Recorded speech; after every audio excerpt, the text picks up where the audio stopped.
Hello. Sorry. How Oh, we time thefting today. Cooper ran yeah, what we away see. literally as soon as I was pressing the uh go away from hold screen button pretty much. And and he was sitting so pretty, everybody. He was slumped over. It was all just the black backdrop, soft lighting. It was giving I was telling Maddie, it was giving the Weimaraner, shorts from Sesame Street, if you've seen that, those kinda sets. He looked beautiful, but there's some kind of law of pets that when you try filming them doing something, they stop doing the thing. I don't know what that's Mhm. called, but there should be a name for it.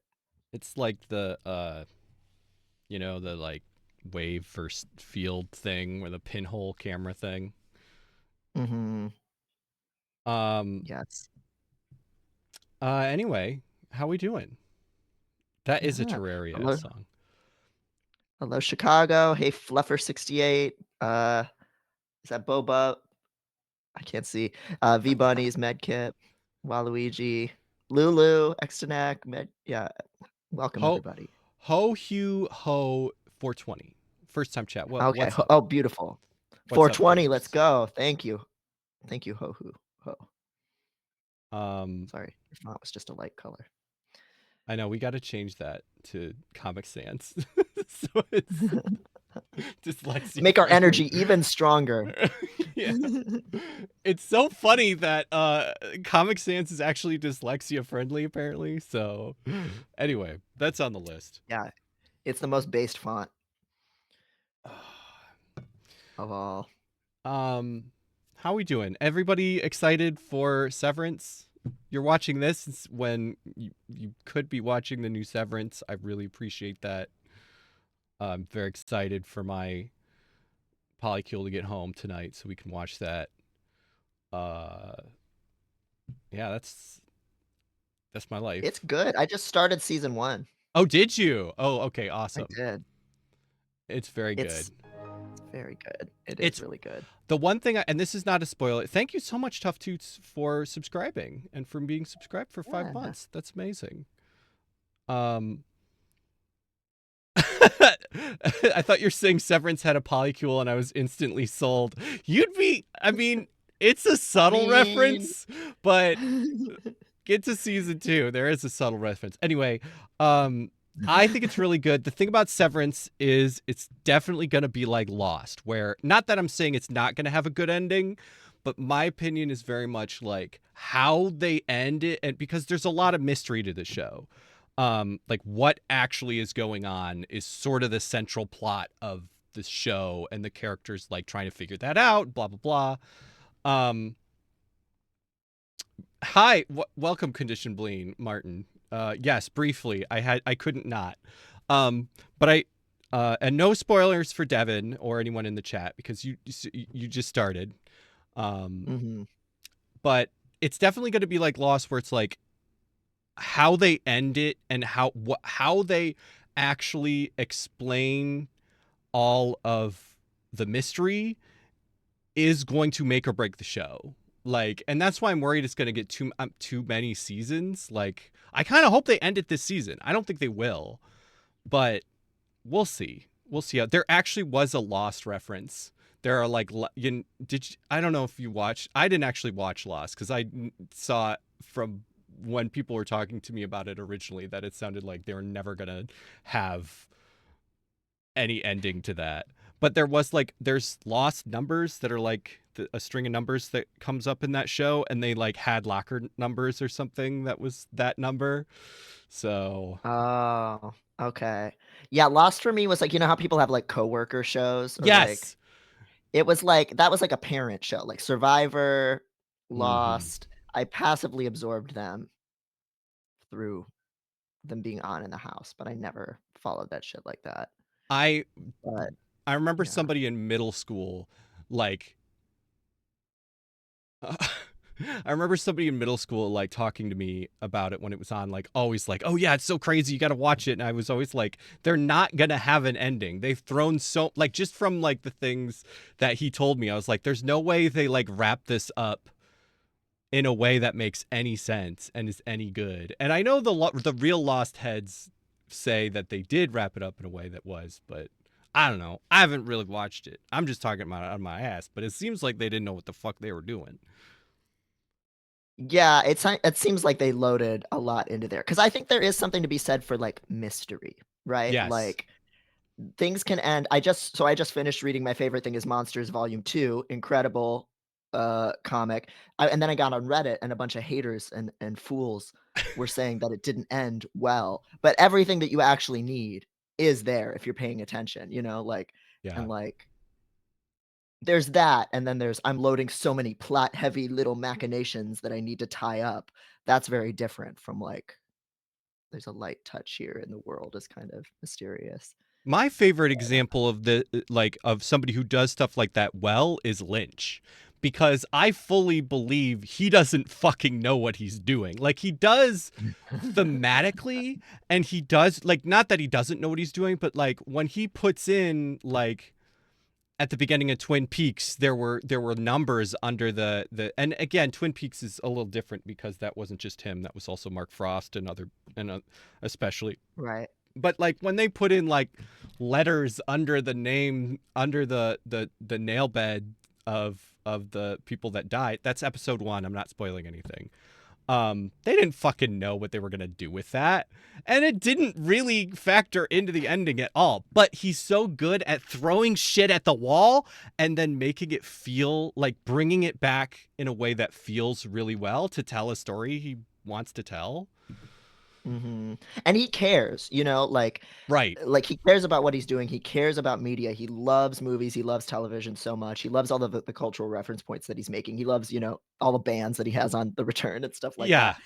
And so, there's so much sincerity and real interest that you can make something of it and get something out of it. I mean, Trans Peaks, of course, has said, like, "You don't actually try and understand the plot of Twin Peaks, you just feel it," which I Right. hate. Feelings, shut the fuck up, but, like, that's great, you know, and, like, I do resonate with that one thing that one David Lynch interview where, like, he is saying, "You make the art, and then people ask you to explain it," and I then he see. cringes so autistically, and Rip it's like, David the thing. Lynch. God. Yeah, I mean, I know that feeling, so, like, maybe to him it was like, "This is very clear." Yeah. Um, Yeah. absolutely. Anyway, that was a total um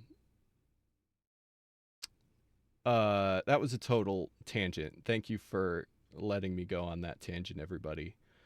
Um,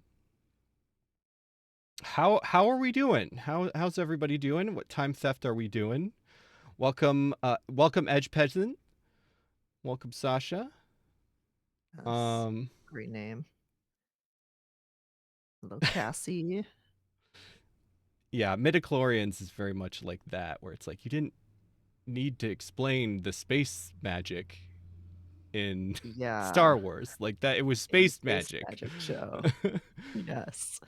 Hey, Photo, Welcome, welcome, photo. Piss Nation. Um, but yeah, today we're just going to talk Hey, about Aquarian. medical self advocacy in general. Yes. Um, and the idea is kind of like put that we can talk about the advocacy me and Devin has done, but I think last time we streamed, we talked about living under the second Trump administration, and we really let it was a very free like conversation just with y'all. And we didn't Mhm. have a very specific plan about what we wanted to talk about. And I think that's what we wanted to do today. Um, Yeah. Yeah, so many people in this community, have, experiences with chronic health, like, I think almost everybody in the chat is fucking spoony, chronic health, disabled, core, yeah. um and so that means you've had bad experiences at the doctor, or you've just like or even if you're just neurodivergent, like pretty much every single person here has had some experience of, I'm not gonna be able to get what I need medically, so I'm gonna just not try.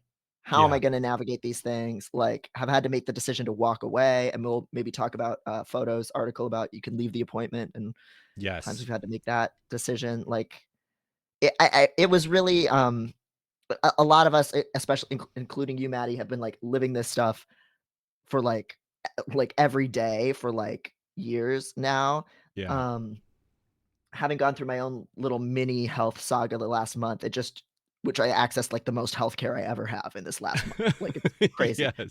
Um, like it's so wild how you just witness yourself deploying all of these strategies like in the room. Like I'm doing this fucking whole song and dance tap dancing routine of like, oh, I'm gonna flatter you to Right. put you at ease before I bring up a concern. And if I bring up a concern or a question or some research I found, I'm going to do it in this self-deprecating way so you don't feel like I'm challenging you. Like there's just so much that like happens that goes into this stuff and it's so crazy to have to do it.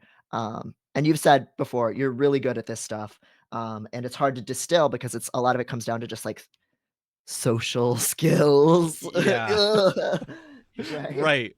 Which unfortunately I do think it's hard. Um uh Categorically, yes, it is in the piss chord, which you have possibly accidentally called the puss chord, which is a very different thing, but a thing we also could have. Wow. Come on down to the puss cord after hours. Meow. um,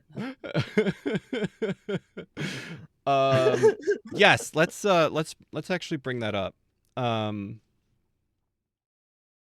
yes, our very own uh friend of the show, Photo, and frequent chatter and commenter in the Discord, Homie. wrote, yes, and homie wrote, um, this couple of years ago. You can leave the appointment, um, and this is pretty specific to like basically dealing with fat phobia and doctors, which it seems like is like one of the most ingrained, like it's so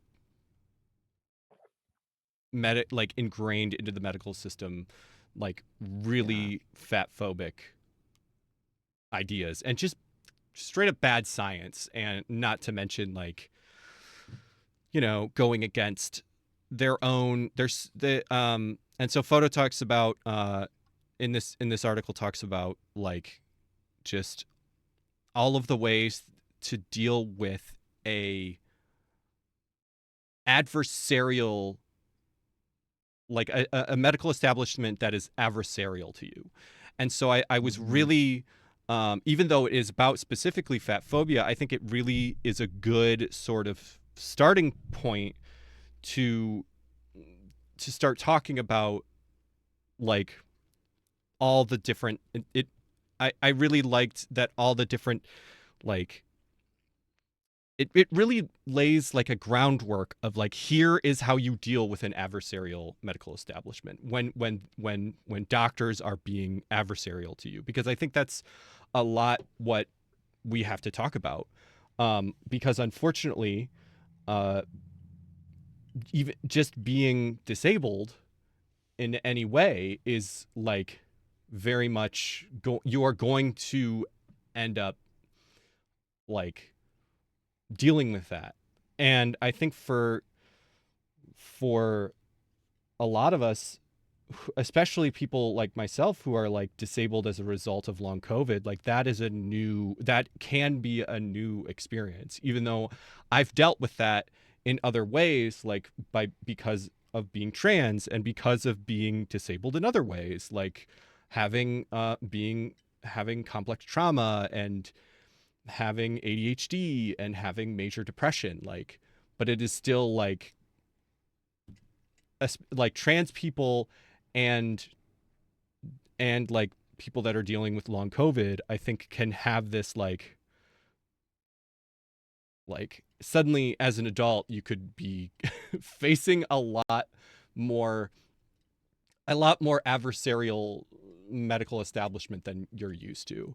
And I think that Mhm. learning from people that have had lifelong disabilities or lifelong, like, reasons the medical establishment has been adversarial to them, or just black, because that's a huge thing. I Mhm. mean, we literally just Yep. had RFK Jr. Talking about race science in his confirmation hearing when he said that black people need less vaccines than white people because they Yeah. have a stronger immune system. Insane. But So, that's how a lot of doctors behave, right? They yeah. give, black patients way fewer pain medications, they Yep. rate their pain and suffering as lower, they assume that they're drug seeking, which even that label is so nonsensical. Like, why do you think I'm here? Something's wrong. I'm trying to get treatment. Yeah. Why is seeking a drug bad? But yeah, it's all infused to have black patients get treated.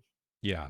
So I thought that this, while like again, as I was saying, although it is like about fat phobia and trauma due to that, it's so I loved all of the just sort of breaking down the entirety of that and trying to get care around that. Yeah.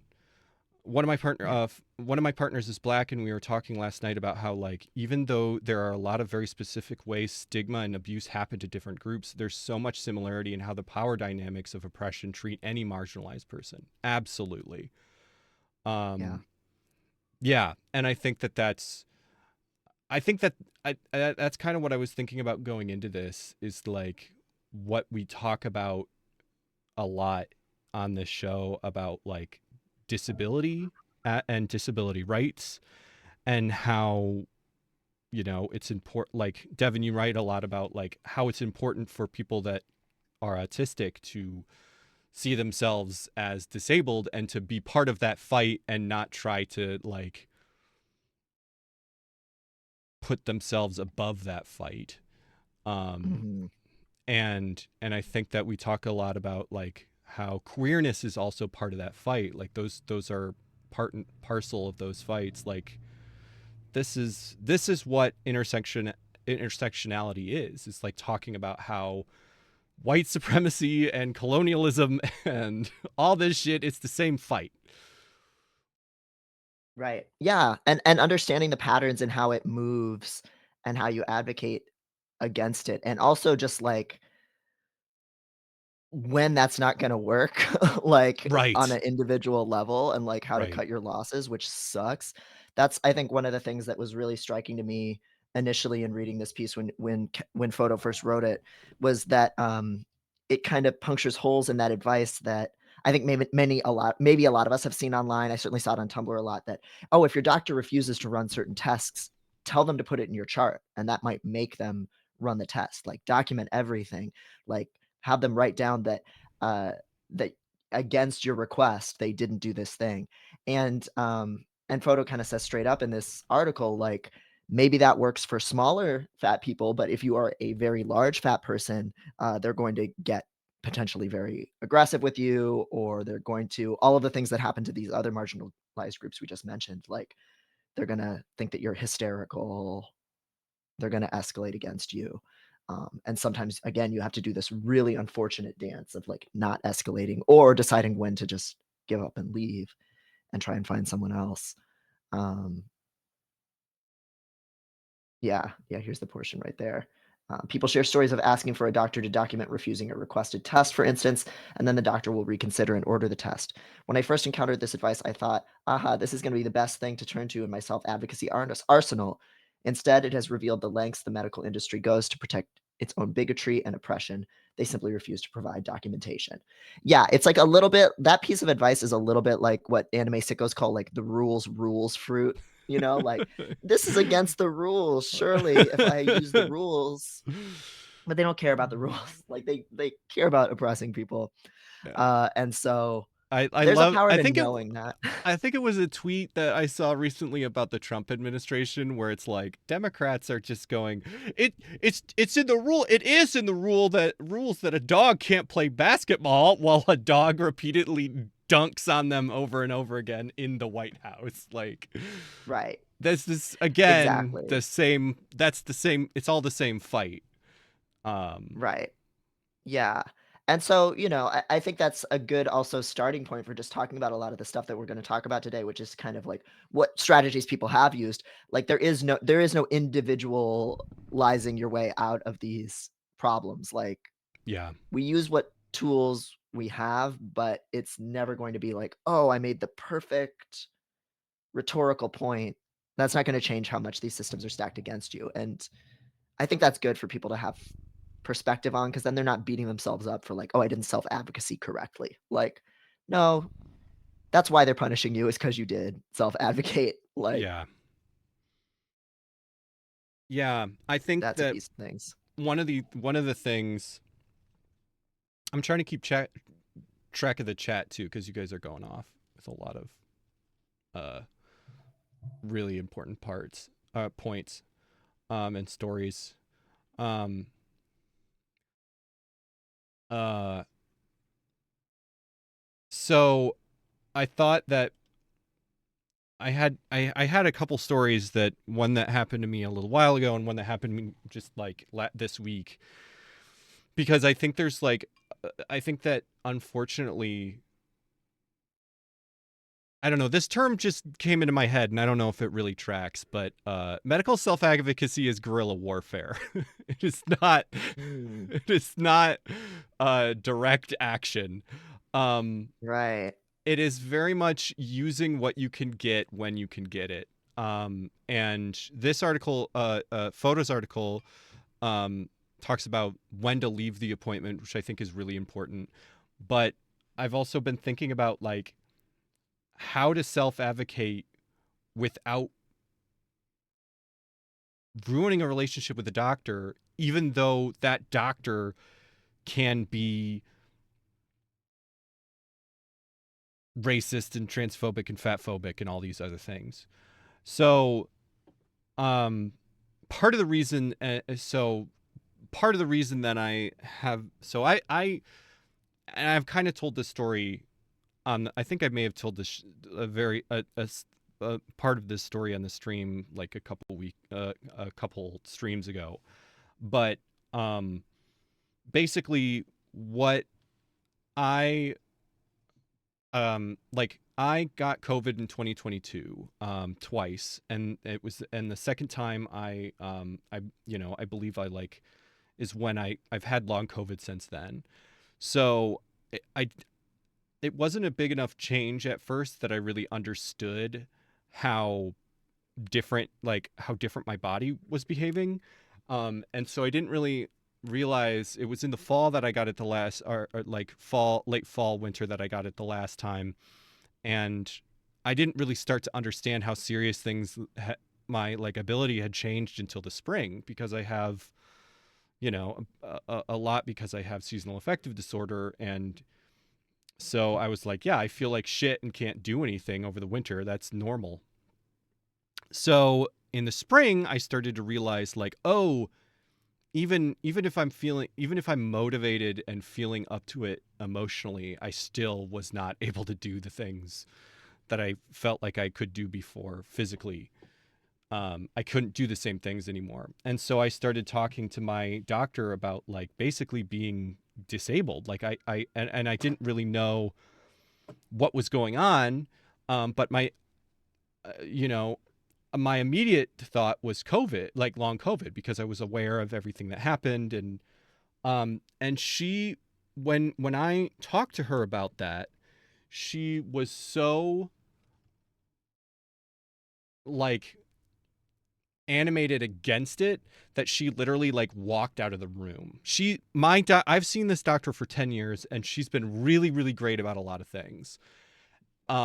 And working with me and getting any referrals I want and prescribing anything that that I like saw that I like sought out.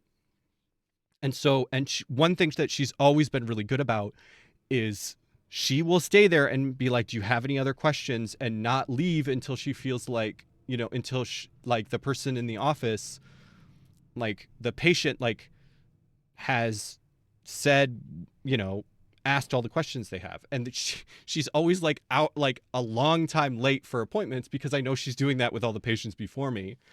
And Mhm. that's why I've stuck with her for as long as I have.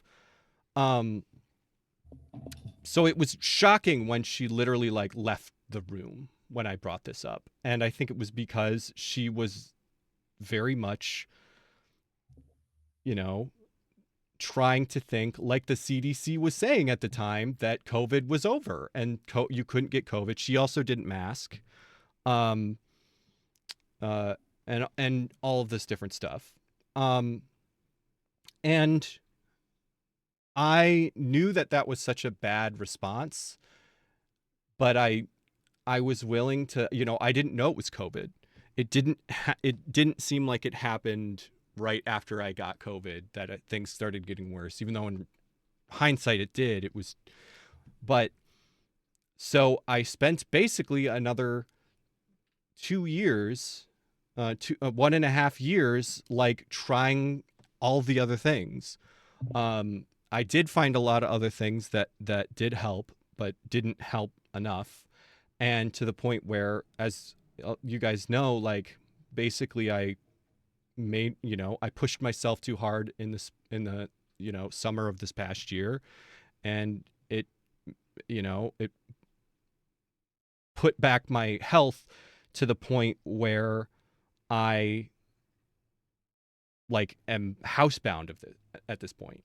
And that's because a doctor didn't take me seriously and basically delayed the diagnosis. And so what I had to do eventually, I was like, I don't know what I need to do. Do I need to get a new doctor, or do I need to convince her of what's going on? And I ended up basically going in. Megan, my spouse, was willing to come with me, and I specifically told them not to come because I did not want it to be 2-on-1. I knew that that would be a problem, and I decided to like basically emotionally call her out. Oh, I sorry. I know this story is already long, but I missed the spot that's No, no, important. take your time.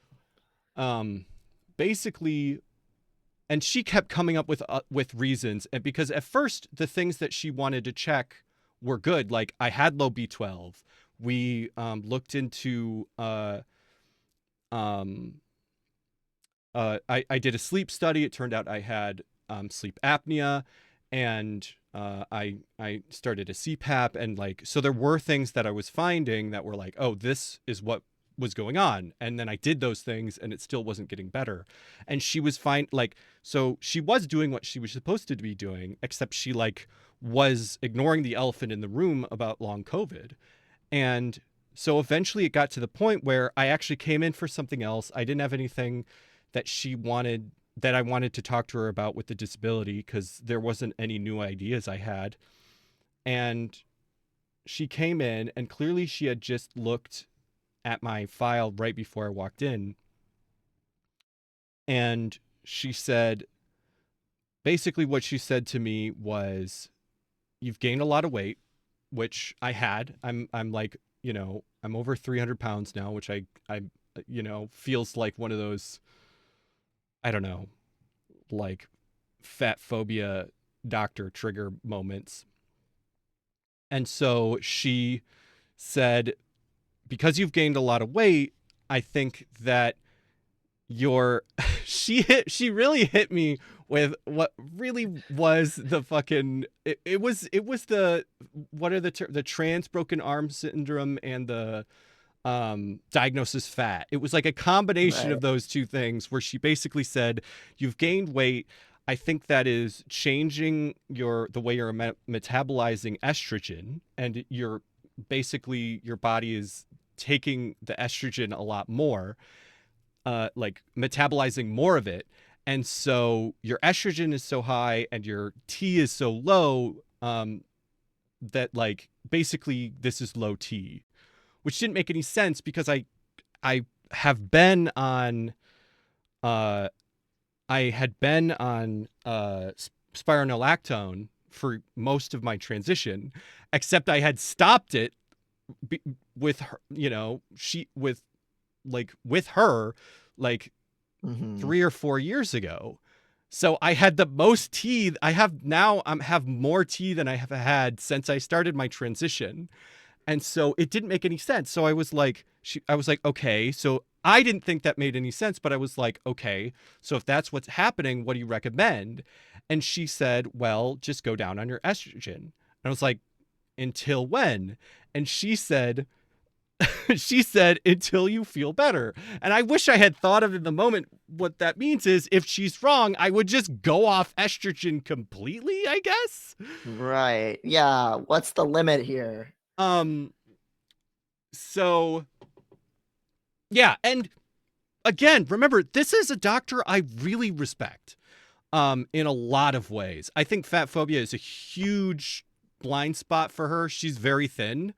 Um, I was just appalled at that because this is somebody who has worked has been one of the best people that I've seen in the medical field for how much she listens and how much she like is willing to do whatever and tell me the actual shit of what's going on in the medical industry.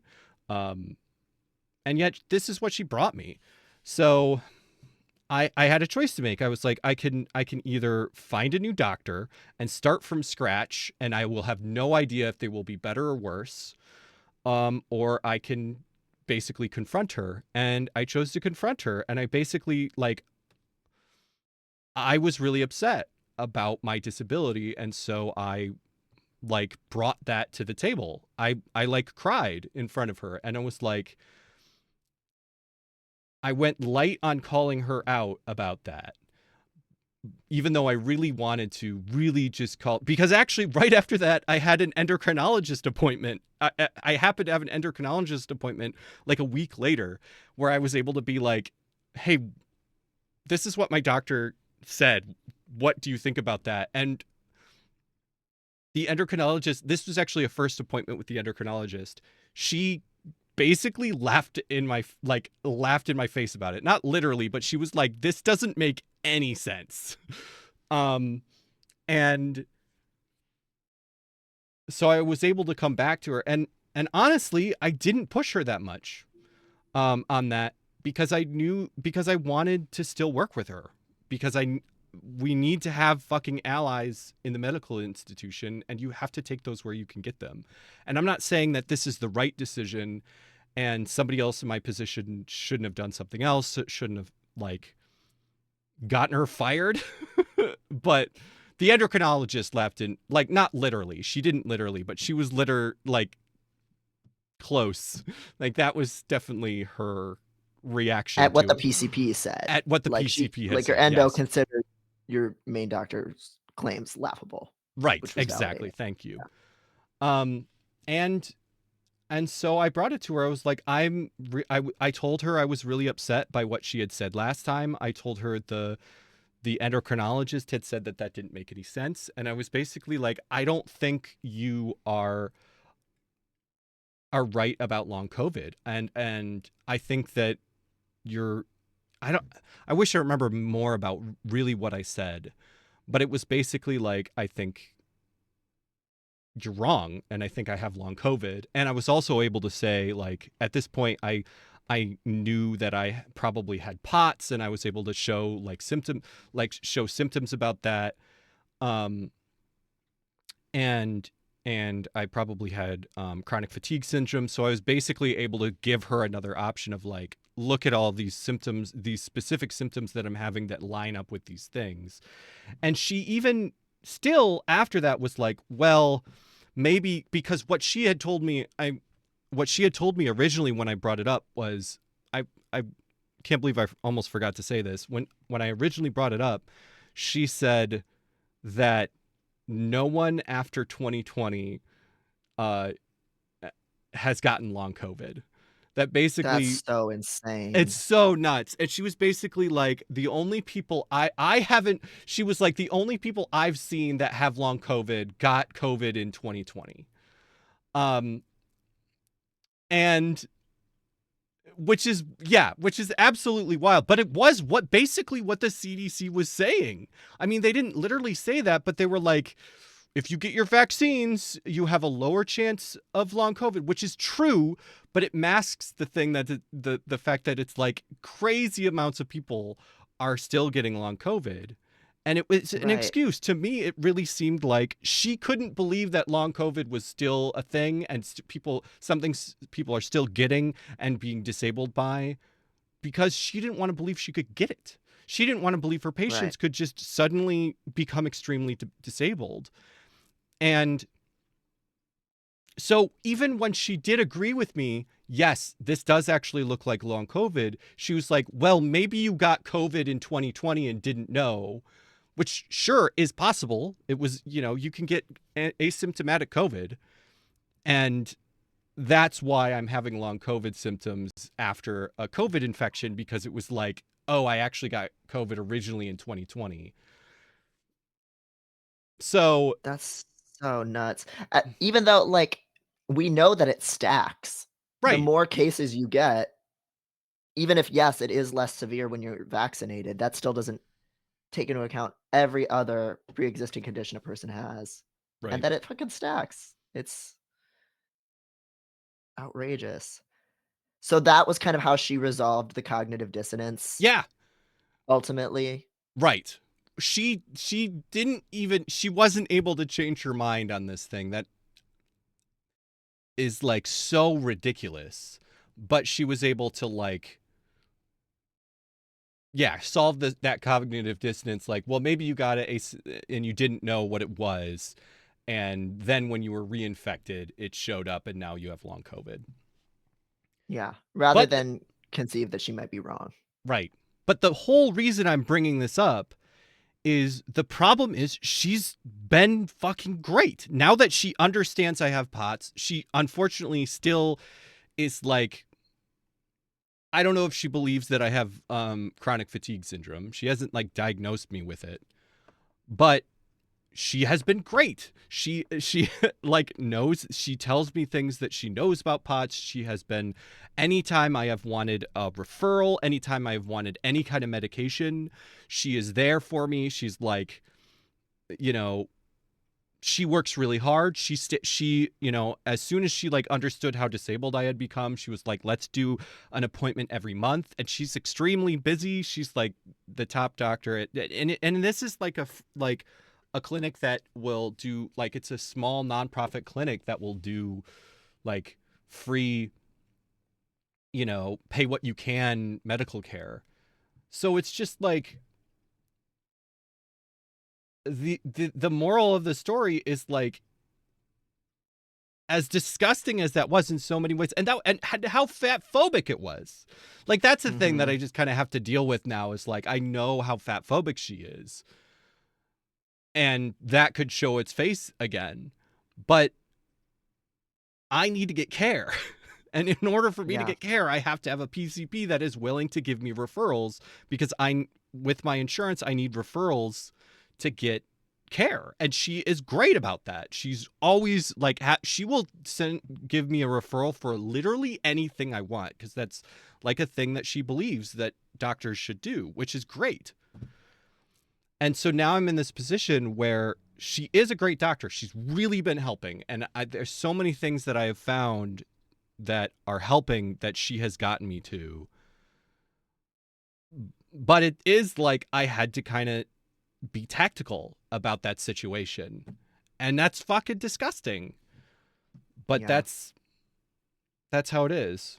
A much shorter yeah. story is this week. I have there's somebody at a long COVID clinic that she told, this was the second time that I talked to her. And the first time I talked to her, she was like, when I have 100% like win rate. Like, every person that comes in here with long COVID who follow, they get better unless they don't follow the things that I told them to do, or their like diagnosis isn't only long COVID, like there's something else going on. And so I talked to her for a second time, and I was like, I haven't gotten that much better. I haven't been able to do most of the things that she recommends because I'm extremely disabled, and a lot of them are like, increasing activity levels and changing diet.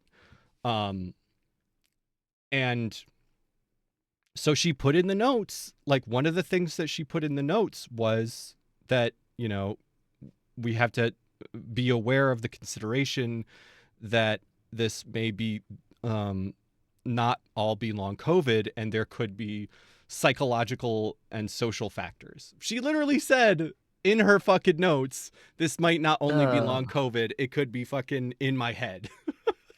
Oh my god. Because you just lack the will to power to make yourself, like, Right. work out Right. and cook yourself meals when you don't have the energy Right. to do that stuff. But Jesus. she's helpful. She recommended, she looked at my test results. She saw some things that my PCP didn't. She recommended that I do those things, and I'm like on a path. I'm going to see a rheumatologist, and we're going to make sure that I don't have any autoimmune stuff going on. That was something that my doctor like didn't see and didn't consider, and I brought it to my PCP, and she's like, "Yeah, that's a good idea. Let's do that." So it's like Oh. this is Well, this this long COVID clinic. yes. Who did Yes, this and I shit. think I really think the reason she's like this is because one, she like I think that people don't I think that people don't respect the work that she does, because I think she does do good work, but she's like Mhm. so defensive in like every time I've seen her, and I think it's that she's like has to prove that she's actually doing good work. Like Mhm. And she's that it's like, successful. So then right. admitting limitations to things is, like, threatening. Right. And that was the same thing, I think, a big part of it with my PCP. When I mentioned it to her, another thing she said is, I haven't seen any patients with long COVID. She's like, anecdotally, I haven't seen any patients with long COVID. And it's like, well, of course you haven't, when you literally walk out of the room when someone suggests it. Like, Right. of course you don't have patients that you think have long COVID when they are too scared to bring it to you and probably go elsewhere if they really have it. Yeah. So anyway, that is a long story about my personal history with this stuff, because I think that this is so much like this is the game that we have to fucking play. And I'm a white person. I'm like mostly straight sized. I have pretty good insurance. Mhm. Yeah, there's so many, like, tough decisions that you have to make there of, "I'm not gonna give up my access to these referrals, but that means I'm gonna endure worrying about, like, this diagnosis fat shit." And, like, I don't know, anytime a doctor has ever even floated changing hormones for me, I'm like, "Kill, die, I hate you, like, you're a Yeah. fed," like, it's just scary stuff. It's just triggering stuff, so, like, that's Yeah. like, being able to, like, mentally put that aside or doing what you can to, like, put that aside to get the good and the bad from this person all at the same time is tough. Yeah. Um, One reason that I wanted to stay with her, especially because I think if it was a different doctor and they had said that, I would never have done it. But she's actually been mhm, great about my trans care in the past. Like, I was right. seeing an endocrinologist that I didn't want to see, and because he had fucking of course he's like one of the only prescribers at U of M, and has like allegations of like sexual harassment to trans people. Like, it's like a story Classic. all the trans people in town have talked about. um and now God. whenever he sees patients, he has to have like a minder. um but like, she took that on, and she was like, absolutely, yeah, we'll just do that here, and you've been with an endocrinologist long enough, we'll just do that here. And when I wanted to get like fucking T gel for like, keeping my like function in my dick, she was like, yeah, fuck it, let's do it. Like, I showed her some stuff, and she was like, yeah. And I didn't the only reason I didn't end up doing it was because insurance wasn't going to pay for it. But she's like Mm, down to just do shit, which is yeah. so important.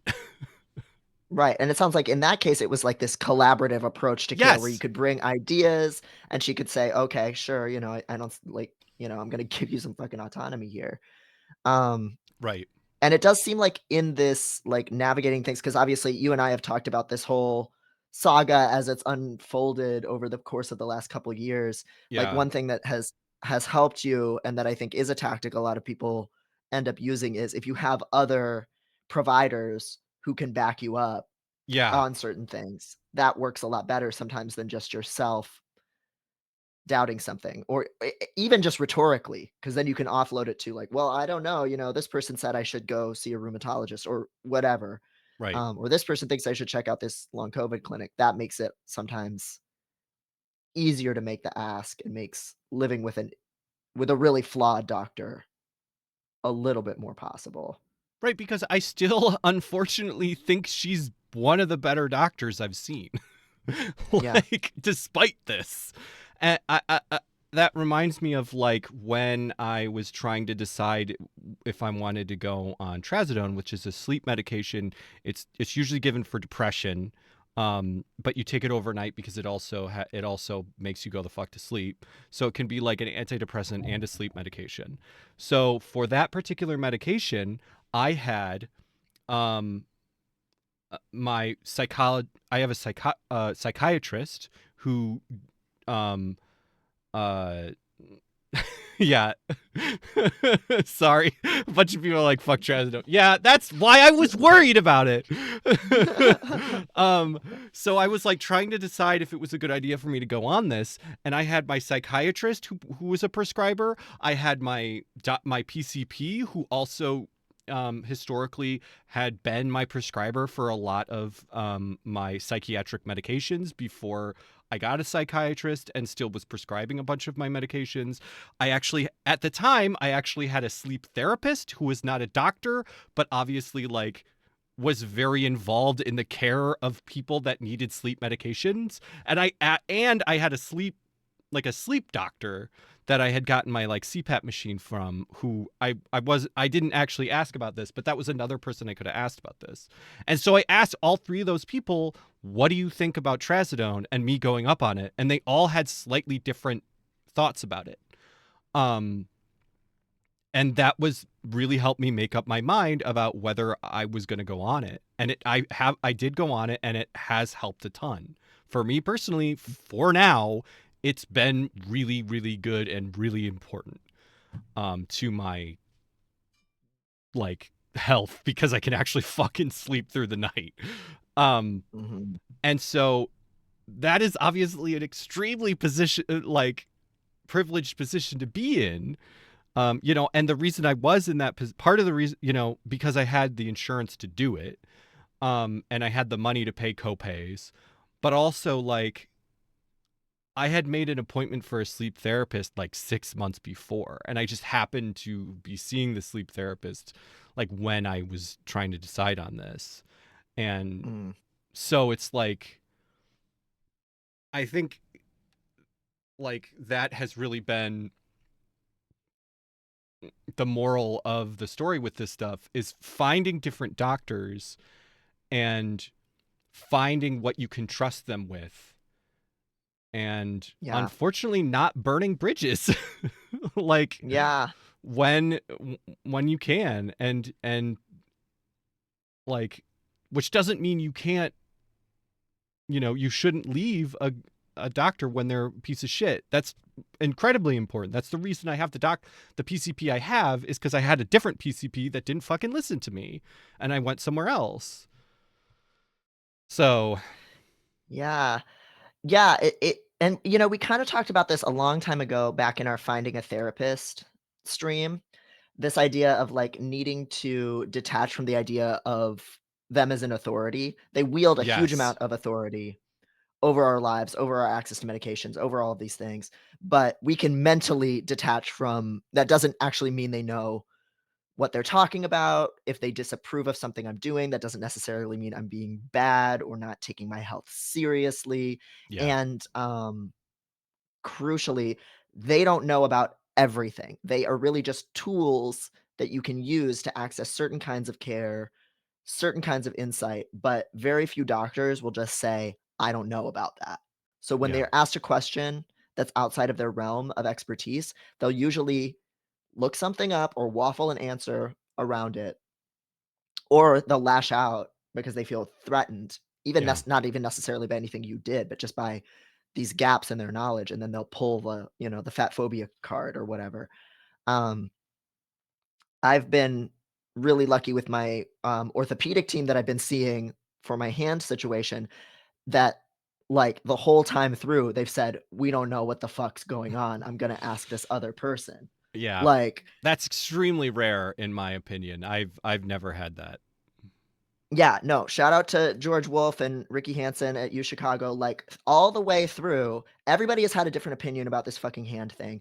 And every single person has, and a lot of this again is because I'm thin, it's because I'm white, it's because, when they hear I'm a professor, that changes things. Like there's a lot of advantages here. And it's also that I'm like medical mystery that they're excited about.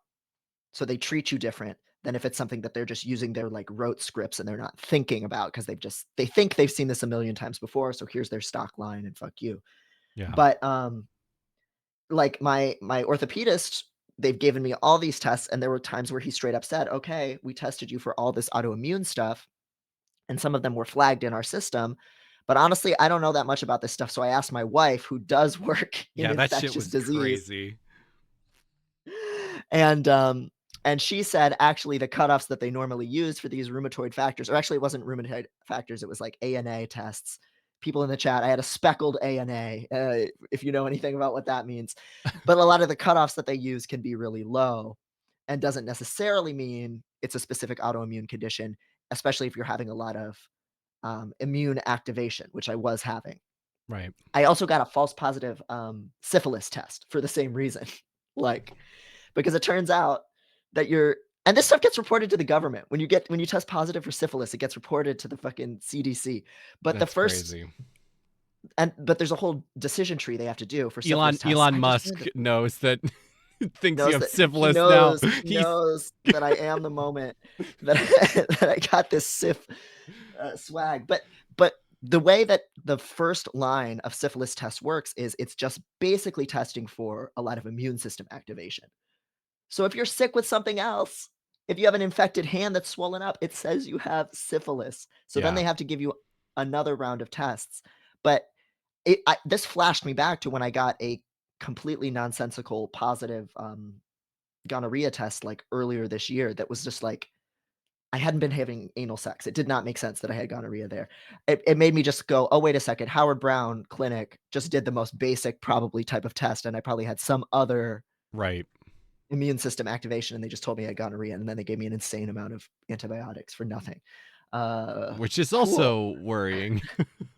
Which is also really bad. I've been on a lot of antibiotics this year for a lot of random shit, and that helps make these bacteria stronger against antibiotics, and that's a ticking time bomb that I'm really scared about in public health. But uh, yeah, it's been really different for me because I've had chronic health stuff happen before where doctors didn't really say much. But this time I've had doctors that have said, okay, I don't know if it's this. You should go talk to this rheumatologist. You should go do this thing. Cause honestly, we don't know, but we're Yeah. glad it's getting better.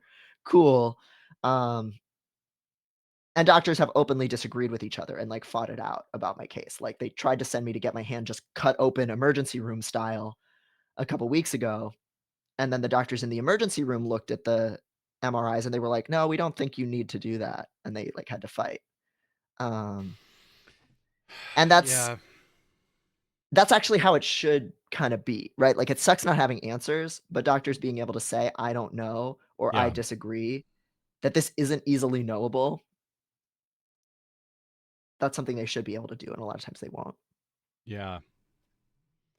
Um, I saw earlier photo said when I was seeing lots of docs trying to get help with my long COVID, one of the three pulmonologists I saw was like, "You have a condition that some very fat people get, and we don't know anything about it except some really fat people just can't breathe.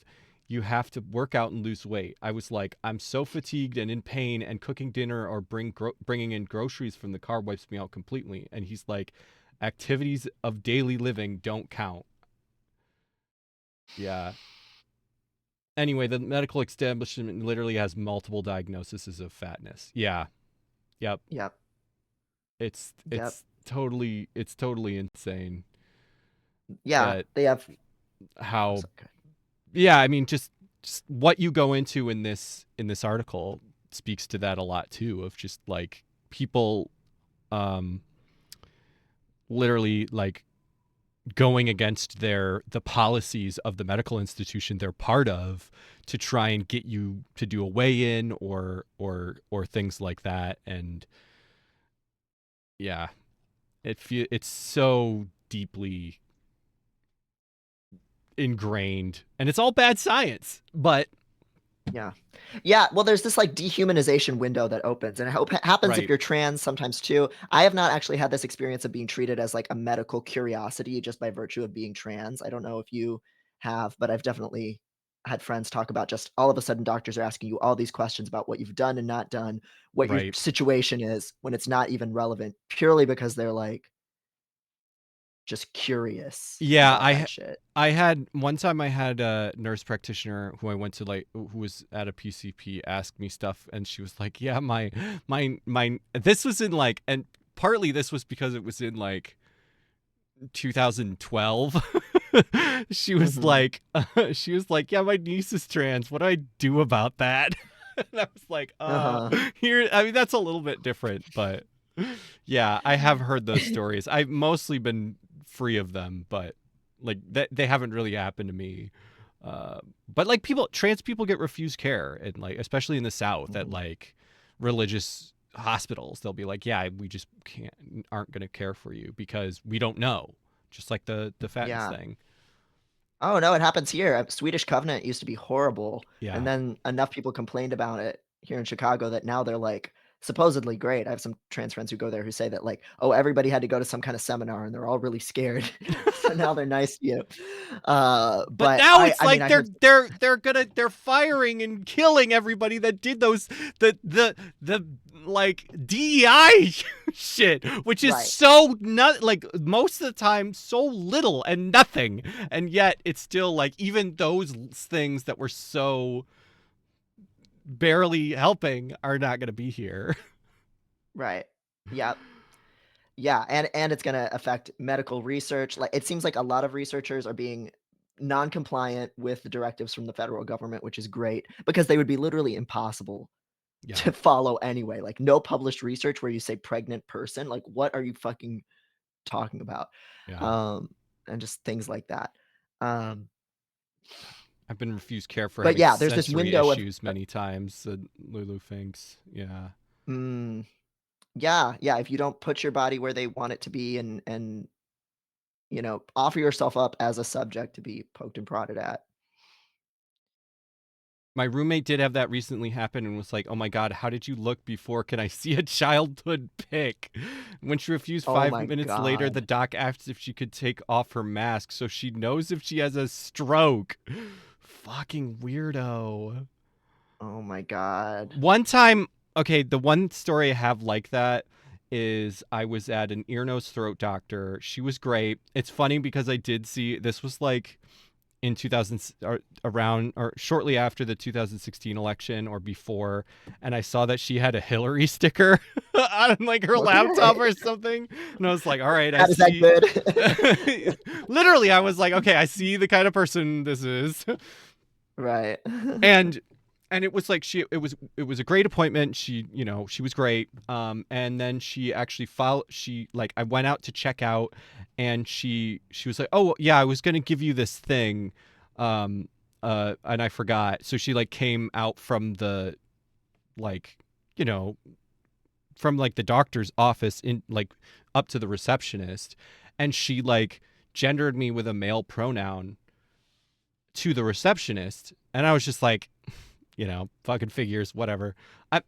I don't really react to misgendering. Like, I've been trans long enough that I'm like, whatever. Um,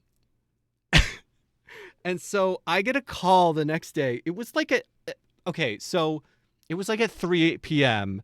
and I was still asleep. So like, it's fine that she woke me up. That's not her fault. It was fucking 3 p.m. But she did wake me up, so I was not, and it was the fucking doctor from the fucking ear, nose, throat place. And she and she was like, I am so sorry that I misgendered Oh, you yesterday. And she was just rambling and she was like, I should oh know Lord. better because my daughter is a sex therapist. Oh, cool. Yes. It's like there's Yes. I wish I had bitched her the fuck out, but I was like half asleep, so I was just like, okay, Can this please just thanks. stop? Yes, literally. I was just like, and so the fuck she called me. She called me from her home, from her fucking cell phone, dog. She Ugh. violated my HIPAA to find my phone number, dog. Just to launder her conscience. So weird. What a Hillary Ugh. voter. No That's so Hillary offense. voter. No, all full offense. Full She offense. resisted. She basket of deplorable. Uh, no, I've had that happen from like a lived up like boss who's emailed me to like confess that they misgendered Yes. me someplace where I wasn't around. It was like, I don't need to know about your sins, dog. Please shut up. Most normal and respectful doctor. Uh Yes. Will still violate your space. Yeah, no, I've had it's always a funny you learn so much about how different systems, medical systems operate from being transgender. right. Um so I've Right. told you this before, Maddie, but just since we're on the stream, because I know we have some Howard Brown victims in the chat here. Yeah.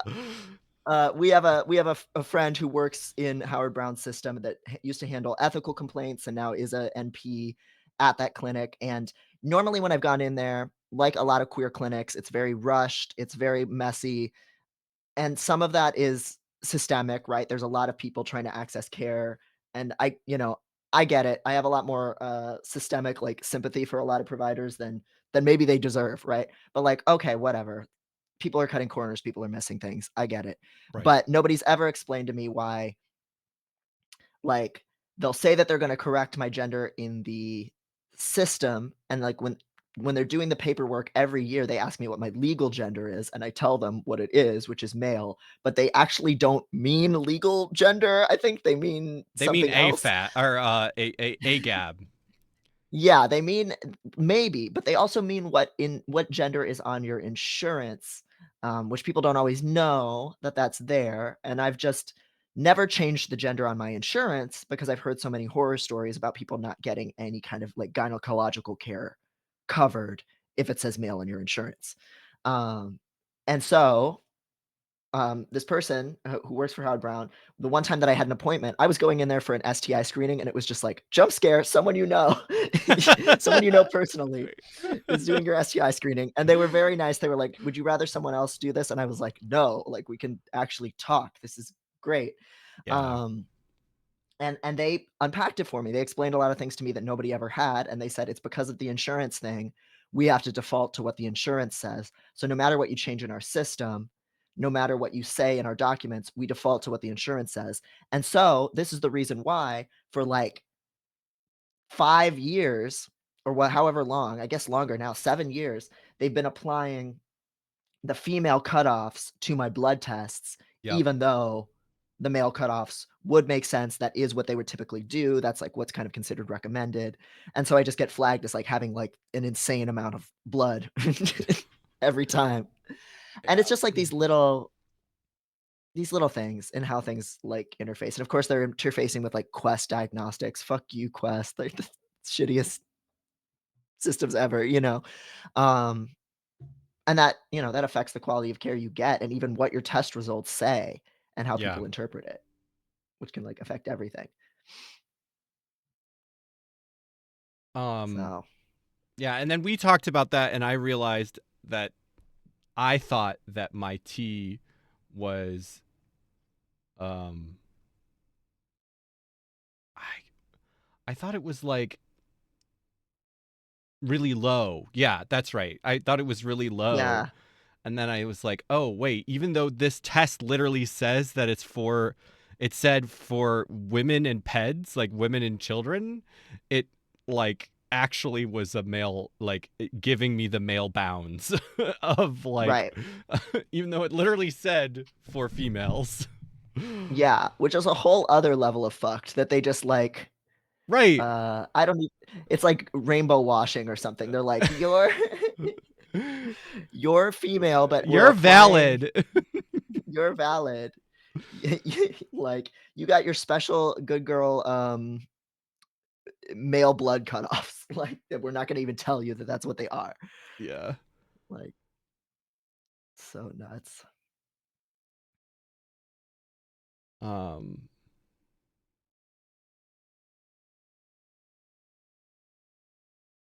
yeah, I'm trying to go back through the comments because you guys have been popping off so much, and I've only been catching some of it. I'm very cautious. Neon Meow says, I'm very cautious when and don't push back much or give a lot of information to my med management doctor, even though I'm not a big fan of them, because they prescribe Ambien, which actually allows me to sleep and is the only thing that helps my chronic pain. Yeah, I think these are the things that we have to like. It's fucked up, but this is the kind of stuff that we need to be doing. And I Doing. mean, these are the Yeah. systems we're working within. Yeah. Yeah, and I think it's good for people to just know, like, to not beat themselves up for like, "Oh, you didn't jump in and say this thing," like, Yeah, you're playing the game, like, it sucks that you have to, it's very demoralizing, but that is often really smart. And a lot of times your instincts are right, like, if you feel like, "Oh, this person doesn't respect me, it doesn't seem like it's safe for me to bring this stuff up," you're probably noticing something there. yeah. Yeah, I don't it does also make me think about did you see the order, the executive order, I think it was yesterday, that said like they're going to investigate the use of SSRIs. No, I didn't see that one. Yeah, I mean it's definitely an RFK Jr. thing cuz I think he did finally just get um put in or Approved, yeah. approved. Yeah, so his nomination was approved. So, oh, as SSRIs. Oh, right. Yeah, it said and Ozempic. Um, and it's like I'm not. I mean, I'm not a big pharma stan. Like, I think that shit. Like, I think medication and like the way that we push it absolutely should be reviewed. But we know that this isn't going to be a review. Like, this is going to Right. be quacks deciding whether they want to stop SSRI use for everyone in the country, which is fucking Mhm. possible. So now this stuff is even more precarious than ever because it's like these are going to be more layers of gatekeeping and precarity to our health. Right. Yeah, and as Lulu mentions, like, I was just about to say, like, the side effects of stopping SSRIs, depending Yeah. on which one, can be debilitating or worse. As Yeah. Lulu was saying, they're gonna do the Adderall production line shit to drugs that people can die from if they can't access them. I mean, that's Yeah. certainly true of some antipsychotic meds. You can get a fucking heart attack if you stop them Yep. cold, to say nothing of, like, brain saps, all kinds of wonky, awful side effects, and mental health dips, like it's it's supremely fucked up. Yeah. So all this stuff is worrying. Um, um, but yeah, that's kind of my story. Uh I'm curious what is your guys's like things that you have done to advocate for yourself or keep yourself safe or just keep yourself getting the care that you need that you think has helped or things that you've done that you think like that didn't have the right consequences. Yeah. Lulu asked, "So what do you guys feel about having a buddy come with you?" Maddie said she didn't want her partner there, but you have brought your spouse in the past. So are there Yes. situations where it's helped and not helped? Maybe you could speak about that a little bit. Yeah, so my spouse comes with me every time now. It's extremely helpful because they take notes, which is like huge for me. And I think that can be really helpful. Um what I was talking about there is when I confronted my doctor about like this, them doing something really fucked up. I specifically didn't bring them because I didn't want it to be 2-on-1. And I do think that that's a consideration. But especially if you feel that your partner, like, unfortunately, one of the things that I forget, somebody said it in the chat, when, because we've also had tons of great conversations about this in the Discord. Um, I was really glad it sent. Somebody in the Discord actually got the medication they were looking for, and we had a discussion about that seemed to help. And somebody said that, like maybe it was you, Lulu, that like so much of health is gate kept by different things, including just by like the confidence or social ability of the person. And unfortunately, that it has been a huge part of why I like feel that I'm good at medical advocacy, is because I'm very good with social skills, and I can, you know, I'm really good about that stuff. And so if you have somebody that is better about that stuff that you can loop in, that can be huge. Um, Mhm. for me, because I feel like I'm so good at that, I bring my spouse to take notes, and they can also, my brain fog is pretty bad. Um, and so, like, I can forget things, and I can trail off and stuff like that. So it's really helpful to have them there as like reminding me things. Oh, make sure my ADHD ass like remembers to bring this thing up that we talked about before. But I actually have them mostly like not speak a lot, because I know I'm very good at being tactical about what I bring up with them. Um, but on the other hand, I know we have like a lot of autistic people in the chat that it might not be that might not be your skill set, and bringing someone with you, like whether it's just talking this stuff out with a trusted like partner or friend, and like that can be huge, or bringing them with you if there's somebody that you feel like has like good social skills, that can be really really powerful. um but and Yeah. also, hi Daffodil. um Yeah. Welcome. yeah, welcome, and thank you for listening. Yeah. Um, I think it was Edge Peasant mentioned how, a lot of it comes down to being quote unquote well spoken. Right. Um, there's both the social, emotional kind of piece of like keeping the vibes up and not making the doctor feel threatened, which I think is for autistics a lot harder for a lot of us to do. But yeah, you definitely do see the privilege that comes there. If you can explain things and answer their questions in a way that shows some familiarity, but not too much familiarity with what they're Right. talking about, if you know the terminology, if you can figure out why they're asking a question and what kind of answer they're Yeah. looking for, that can make a huge difference. Like something like, when they're asking about your pain level, are they asking for medication? Are they asking to try and gauge what activities of daily life you can and can't do?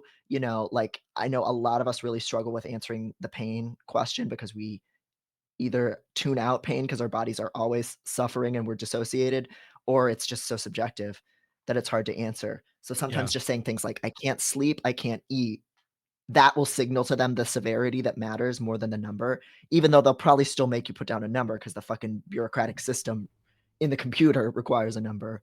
Right. These are Yeah. things that you can kind of practice and learn a little bit. Again, it's not a panacea, but Yeah, that pain thing might be a useful thing to talk through more specifically, because I think that is a really specific thing that you have to be tactical about. mhm. Um, Yes. Yeah, because if you overstate it in their minds, then they don't take you seriously. But if you yeah, understate it, they're like, "You don't have a problem." It's yeah, fucking nuts. I had to advocate for myself overtly to get on Prague and to get off Spyro. That is such a common story. Very common. I had like 3 or 4 doctor's appointments where my doctor was kind of humming and hemming and hawing about what the next step of my transition was going to be. Yeah. Um, she ended up recommending me a particular endocrinologist when she hit her knowledge barrier, but I had a bunch of friends recommend me a particular endo. So I asked her if she could send me to this other endo instead, and she was like, "Oh, I forgot he was around still," and ended up referring me to him instead. I learned early that with doctors, you have to be very overt in advocating for yourself. Yes, that's a great example of really good like advocacy, especially around trans care. I talked about a little while earlier in the show, like the person, like one of the very few people that is a prescriber for hormones in endocrinology in Ann Arbor. Like I'll in Ann Arbor specifically, I'll talk about U of M. U of M, I think actually they like people have horror stories for good reason. Like they are very bad in a lot of ways, but I think overall they have a lot of really good care. Um, but it comes down to every department and every doctor and all of this stuff. And in one particular story is Dr. John, I think John Randolph is like there are stories about him when he was someone like he was technically not my first, but basically my first endocrinologist I saw. And so I had just started my transition, and I remember specifically he was like talking about breast growth and goals for it, and like compared a possible like goal with Marilyn Monroe. And it was just like a very weird specific like kind of sexual implication to that. And Yeah. and my understanding is talking to my community in the area, like even my doctor has said that she has heard weird things about that guy, like That's and when you but know it's bad. right. Like, And all of my like basically anyone you talk to in Ann Arbor is like, don't see him, he's a fucking creep. And that this was like 10 years ago, and he already like literally every time I saw him there were like students with him and basically people in the room, so he wasn't alone in the room with the fucking patient, which is terrifying. Um, yeah. but also, guess what? If you're in the area, he's like one of the only people that do it at U of M. So if you like, you might need to fucking see him. So Right. Yeah. broken stare And there doctors, are absolutely. Broken stare this is what's happening there.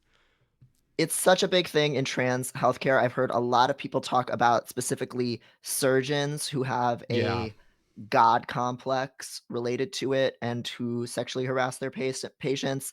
When I was shopping around for top surgeons, one piece of advice I happened upon was to, in your consult where you're feeling multiple surgeons potentially out, if you, again, have the luxury of being able to do so, right. asking them why they got interested in that kind of care Oh and man, that's seeing what they scary. say. That's really Yeah. scary. That's I really thought scary, dog. I don't like that. I don't that's it's a like bold that. It's a bold move, right? This is when you have a choice, right? When you can say, "Oh, I got a bad vibe from this person." And if you're getting, let's say, top surgery through Medicare, and you have like a 2-year wait list, you probably can't be that discerning. Yeah. But if you're in a big city like Chicago, you're going through multiple different options. You can kind of feel out. You don't have to ask that adversarial of a question if you don't want to, but Ask your friends if you this is why I yeah, mean this is why we were talking about last time we streamed about networks. um Also, Gav, thank you so much for resubscribing for been subscribed for yeah, 25 months. Fucking that's that's crazy. amazing. Thank you so Thank much. you. I don't know why the sound didn't go off. um but anyway, yeah, like that this is why we were talking about uh um why networks are so important, and why we need to be, especially we need to be doing this as if in case they make fucking hormones illegal, which is in the United States, which is a possibility. We need to be having these networks to know what doctors are still prescribing, how we're going to do that. And like, yeah, it's so important if you're trans and you are in a place that is not completely buttfuck nowhere. There will be other trans Mhm. people in your area, and it's so important to have those connections and ask them, have you seen doctors? Have you heard about doctors? Who do you think is good? And you can do, like, I mean, this is a thing I have experience with trans, in, having networks with trans people, but you can do this with all kinds of stuff. you know I think that a real issue for myself is that I don't have like IRL connections with people, other very much, that with people that are disabled. And that's, going to be a huge way to be able to ask people. But you can Google search this stuff. Even the trans care stuff, you can Google that, and sometimes, like, you'll find a Reddit link about somebody talking shit about a doctor, like. Right. Yeah, search doctors' names on Reddit. You'd sometimes be surprised at what you find. Mentioned these resources before, but for a therapist, there's the Neurodivergent Therapists Directory, ndtherapists, I think, .com. Let me check. Yeah, ndtherapist.com. For medical providers, there's and some people do not love Health at Every Size as a like organization, but Health at Every Size has a provider directory for a bunch of different kinds of, um, let's say, less fat phobic medical providers. But nothing beats tapping your local community if you can find it and hearing people's stories.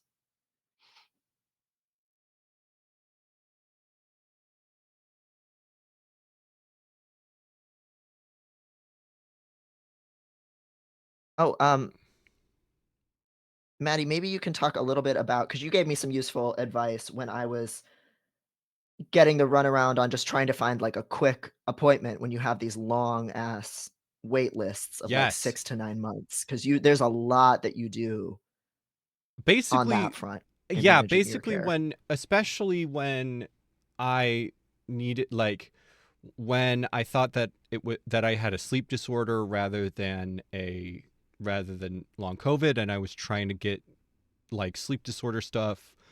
Like, fucking, it took me like 6 7 months to get sleep study done, and I needed to get that sleep study done and get that stuff taken care of to, like, then eventually find out that I had long COVID. Like, and so, but one thing you can really do is, at least in my area, at least at U of M, they do not mind. Their call centers are big enough, and they that you can just, like, at a university hospital, I imagine this is pretty similar nationwide, that you can just call places and ask if they have appointments that have opened up.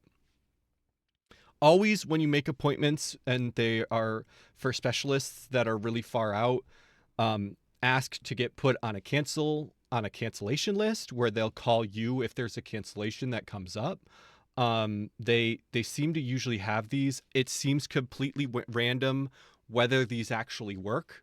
I have had people at call centers directly tell me that they don't that's not really a thing that actually happens. But I have also gotten appointments through those cancellation lists. Um, but generally, what I have found is that if you have an appointment that's 6 months out and you need that soon, what you should do is call, like what I was doing was calling minimum a couple times a week.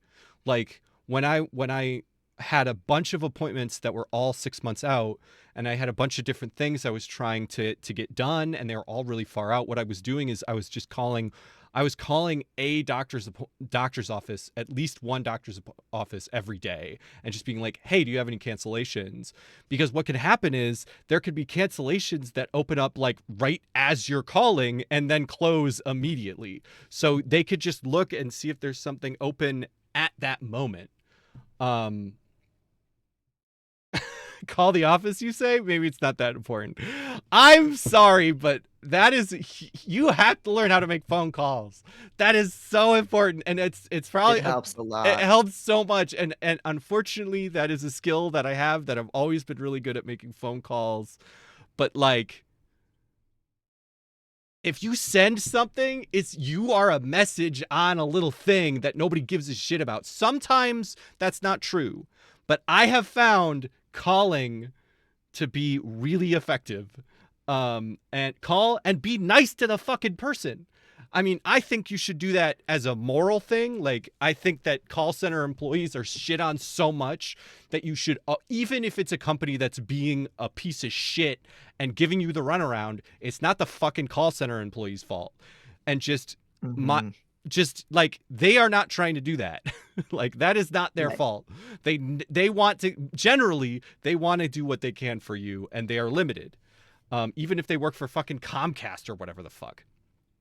So Yeah. just be fucking nice to them because you should anyway. And then you will have, even if you just do the bare minimum of being nice to them, it will be such a relief to be talking on the phone with you because people are so fucking Yes. evil. Um I'm a call Yeah. center employee in an adjacent to healthcare field. It sucks. Yes, I Yep. absolutely believe that.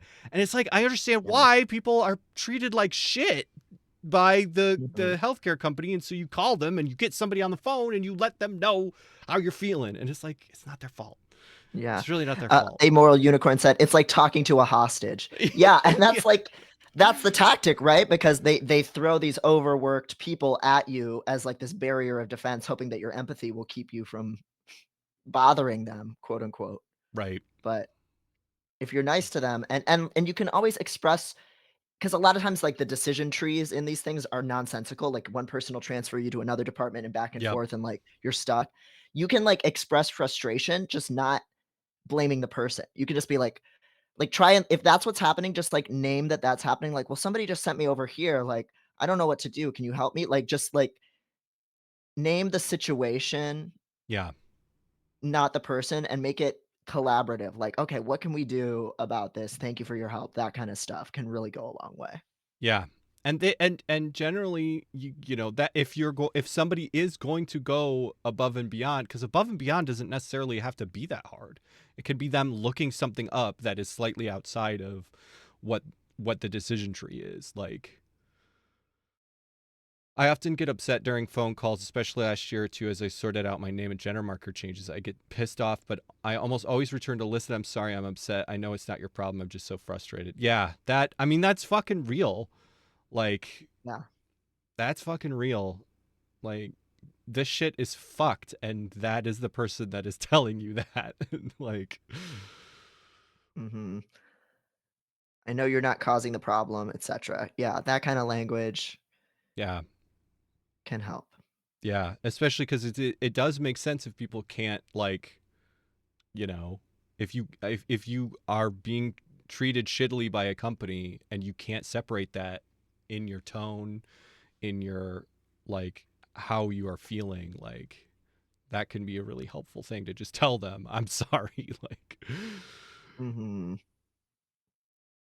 um, for those who struggle with phone calls and social stuff, it helps to write scripts and rehearse them. Yeah. It sounds corny, Yeah. do it anyway. Yeah. Yeah. Yeah, Um, and even script your chit chat, like, think of something lighthearted to say, 'cause if you can break them a little, if you can get them laughing or something, like, it really does help. this is, I don't Mm. know if I have an example for phone calls, but my example for like cashiers that I love, and I heard this years ago from somebody else and I stole it. But I love saying to a cashier, um, uh, the when like something is wrong with the register and they're like, sorry, it's taking a minute.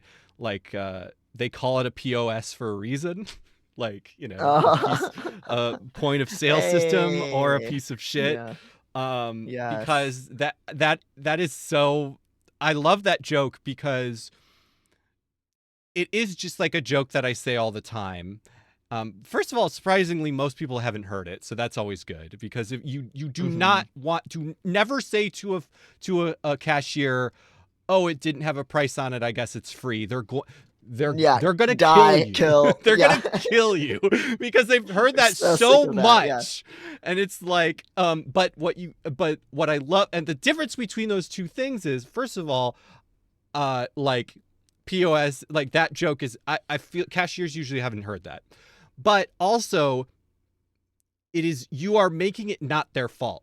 You are now, Yeah, they are in a position of, I'm sorry this is taking so long, and now you are making it like, this is not your fault it's taking so long, like we're in this together, and like we're talking shit on the bad software because you know it's right. fucking bad. And so that is like the level, that is very much because it's true. Like like you have to understand the call center person is looking at some bullshit, and like when they're like, I'm sorry this is taking so long, be like, I understand, like have that, have that rapport of like, we are working together against this software, we are Mhm. collaborators in Yes. against this company, like, because that, yeah. That helps. And also, as a few people said in the chat, it shows insider knowledge that you're like that you've been in the Yes. industry. Yeah. So that means suddenly you are siblings in arms against the evil, the loathsome customer, which you are only temporarily in the state of being. customers customers are the stupidest animal known to man. Like, I think it's just that, like, when you think of customers as a customer service person, it's just the worst ones, because it's And the like, most repetitive yeah, interaction. right. It's just like, see a sign and forget how to read. Absolutely. It's just like, there is no sign that is simple enough to like actually get people to look at it and understand what it says. It's just like, and you have to understand, when you're on the phone, you are the customer. Like, Hmm. Yes. and you should be apologetic for being a customer. You are making a person do work. Anytime you are making a person do work, you should be fucking apologizing. It's a sin. You It's a should, yeah, sin. you're sinning, and we all do it. It's not your fault, but you should apologize for making them work. That's evil. We at Time Theft Today think it's bad to do a work. Yes. And to make people do a work or ask people to work. Yes. It's Yeah, when you can get some of that camaraderie, and a few people mentioned in the chat, like, "Oh, maybe having a fawn response isn't so bad after all." It's like, yeah, this is where Yeah, this bullshit comes from, unfortunately. But you can use these tools. You can learn to deploy these tools to your advantage. If you already are like a masker, a fawner, all that shit, you can turn some of those tools on their head because right now you might be reflexively doing it. You can notice it and fine tune it or use those same skills where you're still kind of kissing people's asses and being fake as fuck, but you're doing it to accomplish your goal, to get somewhere. right. There's nothing wrong with that. You haven't like debased yourself by doing a small talk. Like that's totally fine. Yeah. Um, and it can make a Yeah. big difference in this stuff. Yeah, being like, unfortunately, like a fawn response, or like, that is a response to like trauma, like that is, and and when we have bad coping mechanisms that hurt us, there's a reason we got those. And we are, we're all trying, like, autism or not, we're trying to unlearn bad coping mechanisms. I think everybody is trying to unlearn bad coping mechanisms, but it's like, there's a reason you got those, and you can, like, because they worked, like, Hmm. and you can use those coping mechanisms, like, as long, you just have to be aware that you're doing them and use them effectively. Yeah. I know think one thing that a lot of people struggle with is how much the average doctor's appointment is like insanely fast paced. They're in and Yes. out. They're asking you all this information. Different people are asking you the same information multiple times. It's very overstimulating and confusing. And, as you mentioned, Manny, most doctors are just like out the fucking door before you can even get all of your questions answered. Yeah. So maybe we can talk a little bit about tactics around that. I mean, sometimes it's as unfortunately as simple as, okay, here's what's the most important thing that Yep. needs to get tackled in this appointment, and having to do kind of the scary work of like, "Oh, wait, I still have questions," like, and pushing for that as much as you can, Yep. but it's a tricky dance, a lot of this stuff. Yeah, get a to-do list beforehand and rank them. Yep, Mhm, that's exactly the mhm, advice I was going to give. And then take note, and like if you don't take notes, like I'm terrible at taking notes. I've literally never been capable of taking notes in my whole life. But you can write down a word. Like you can write down like the doctor mentions a medication. You are going, if you're like me, you're going to forget what that medication is and what it's called, and just write that down. Yeah, medical notebook is, if you are disabled, you should be like having some kind of organization system of your medical records, or like your medical stuff. Like you should have a yeah, notebook, you should have a folder. Um, like if like I think everybody should, but if you are disabled, like this shit gets so complicated so fast. yeah. And documentation can sometimes really work in your favor. Just even things like here is the day that the symptoms first appeared. I remember when Yeah, I was having my 9-month long fever, measuring my fever every single night and showing it to them made them take it more seriously, even though it's just a piece of paper. Like just things like yep, that. Even with this hand stuff, saying this thing happened on this day, I took this medication on this day. It just helps clear the fog yeah. a lot. If you're like me and you've been on a billion medications over your life, make a medication history and Mm, keep it up to date. Uh, um, yeah, I wonder if asking yeah. to record the conversation is allowed in an appointment. And Cassie says, yeah, you can ask. Yeah, I think different doctors are probably going to have very different reactions to that, but I don't think that's out of line to ask. Um, Yeah.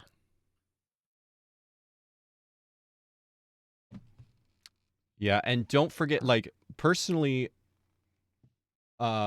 me and Devin have the same. Me and Devin both have my chart, which is like the mhm. same medical back end shit. Like they do give you after visit appointment um notes, and look at those. Like that's a huge thing that if you have access to that shit to be looking at. That's how I saw, Mhm. she didn't say that shit to me about this being not, might not be all long covid, it might be psychological. That shit wasn't, she didn't say that shit to me. She said that shit in Right. her notes, and I read the after visit notes. Like Yeah. It's unfortunate because they do put information in there that gives you a reputation with doctors, or if they see certain diagnoses. We've talked yeah, about all this stuff before. BPD, things like that. I mean, all of this stuff is also one of those reasons why I caution people against seeking an autism diagnosis. You have to measure the benefits and the drawbacks, and yeah. they look at you differently if they see anything in your chart that makes them think that you're gonna be difficult or not competent, unfortunately. I think that's actually a great thing, because you've talked about that a lot, and um we've talked about that a lot in the show. But I think that might be worth hammering home about that. I don't know if you want to share some of your, because I know you've talked a lot about like the risks associated with that. But just in case people Yeah. haven't heard you talk about that, that might be a good thing to talk about here. Sure, yeah. So, in the US and in lots of other places, and this is long-standing stuff. This isn't like a new fun Trump thing, though, watch this space, I guess, for more. But Yeah.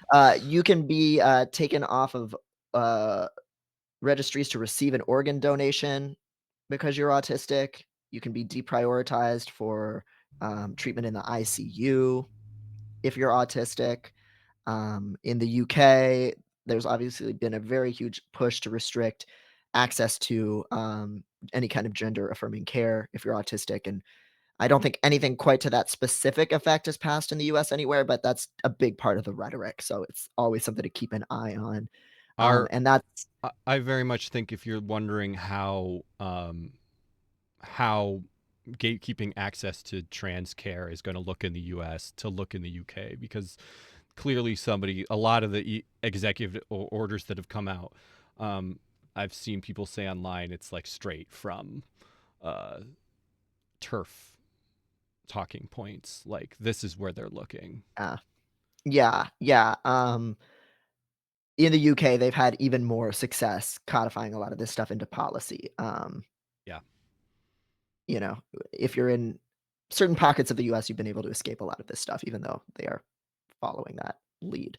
And that's all on top of the discrimination against autistic people for things like refugee status, immigration, um, just legal rights being placed into a conservatorship. You're just at a greater risk of being institutionalized, and just generally doctors are going to if you have really any kind of neurodivergence or mental illness on your chart, they're not gonna believe you about a lot of things, and we've Yeah. already talked about it previously on the show about how sometimes you even get a diagnosis because you're medically non-compliant, Right. because you ask the question or say you don't wanna be on a medication, Right. and then they think that that must mean that you have some kind of pathology.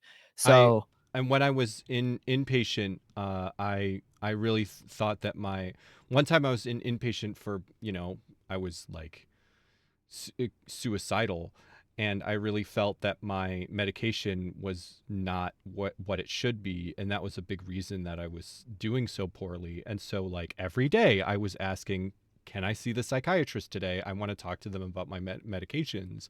And I was doing what I normally do about like just being the squeaky wheel, because that is something that I've found can be really helpful, just like you know being that squeaky wheel. But because I was inpatient and because I was a trans woman, they I was like she was like, I believe that you have BPD traits, because she I knew I didn't have fucking BPD because I just don't.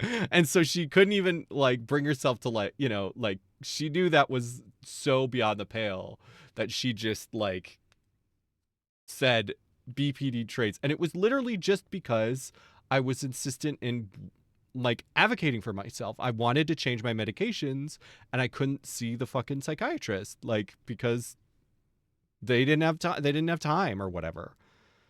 mhm, And so autism is a huge thing that you should be careful about, like weighing, like as you've said, weighing the risks and the positives of getting an autism diagnosis, because you can get there might be certain accommodations you could get for autism but that you would need to be diagnosed.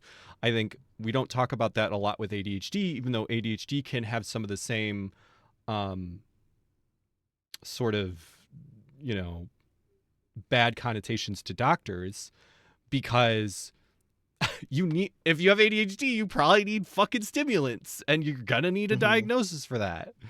So, but things like mental health disorders, like if you do not need medication for a mental health disorder, like it's really like not worth having that in your chart. Um, Yeah. there's really not a ton of reason for it. Yeah, it's usually not gonna get you the accommodations that you want in the first place, right? Like, because there's so much about the medical environment, as we've already mentioned, that is super inaccessible. It's not gonna get better when they see you have autism on your chart. They're not gonna be like, "Okay, Right. we're gonna dim the lights and, like, be nice." Uh, they don't know what they're doing, and they're gonna hate you. Um, Cassie had a good hack in the chat, that they got their autism diagnosis privately so that it won't be on any of their documents. Yeah. So that's if you can swing it, that is a way to kind of thread the needle of, oh, let's say I need a diagnosis to point to for like school accommodations or something I'm gonna apply for. If you go the private route, then it might not be in all of your records. So Over solar, I'm currently in a clinical trial for an autism drug. the Uh, autism drug in question is called ML-004. Let me look this shit up. I did look into an oxytocin trial that was happening here at I think it was Rush. And almost said friend of the show, but we're just a fan of them. Femdad 69420. Yeah. was God, we need to get recreationally them on the we need to get them on the show. I think they do it. they would We do need to it, come up with a reason, a good reason. a But I just reason. want to talk Yes. to them. They just I seem wanna see so their cool. they're dope as fuck, and their room looks so cool. I just wanna see all of their treasures and all their strange dolls and Nintendos.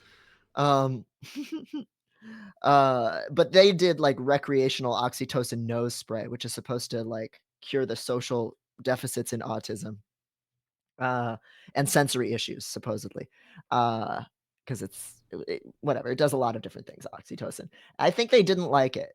They felt weird and bad, but I've always wanted to try it uh and be normal. yeah, I'd love to hear more about that over solar. Um I love that it's what is MLOO4? What are you doing fucking what research chems? Are they giving you fucking research chemicals? I mean, I guess definitionally it is a research chemical, but Yeah, okay, I'm pulling up the announcement.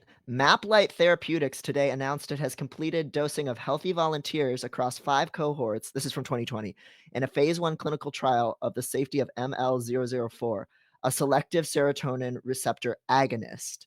Um, and it's is apparently that the for opposite of social an SSRI? agonist. Let's see. Inhibitor yeah, what does an agonist do? I actually do not know. Yeah, Activate serotonin receptors. so yeah, So, the opposite of increases production, right. So the right? opposite of a reuptake cuz SSRI is serotonin, what is it? S Selective serotonin so re a up reuptake is, like, after the neurotransmitter's already been released, like, and then it's, like, reabsorbed into the neuron, so it's, like, blocks it from getting reabsorbed. But so this would I think they both, in theory, create more availability of serotonin, right, just in different different ways. ways, Oh, right? SSRIs are agonists. We also don't know how any of this shit actually works. This is all I just a know. theory of how it works, so cool stuff. Okay, it's for, sociability and irritability in ASD. Um, It's been interesting for sure. I think some of some mechanism of the drug is similar to marijuana, so I can't do edibles until the study is done. Today's my last day of taking the drug actually. interesting. Fascinating. Thank you for telling us. Yeah, it's also used for agitation and aggression in Alzheimer's disease, supposedly. So just yeah, it does sound like it's just like a chill out drug, like I guess like yeah, if you consider the worst side effects of autism being like becoming agitated because of like social um and yeah, overstimulation and stuff like that. they're treating autism by trying to make autism people less of a pain to deal with, basically, and Alzheimer's patients. Like, well, you're less mad.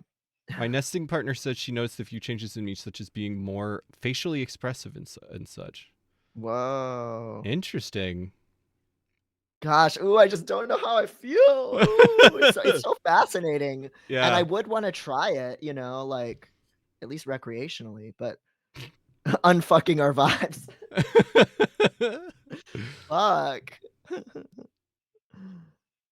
Oh, that's so don't make me emote, yeah. It's scary. I think I mean that's also a good question. Is like with this stuff, it's like that I don't have a good answer to because I haven't ever done it. But like, especially when if you have a disability or you have something that is like you know, not well understood, like how much do you pursue like whatever's at the forefront of like medical science, like whether it's a trial or um, doing things like over the counter that aren't necessarily um, prescribed. Yeah. Yeah, it's a good question.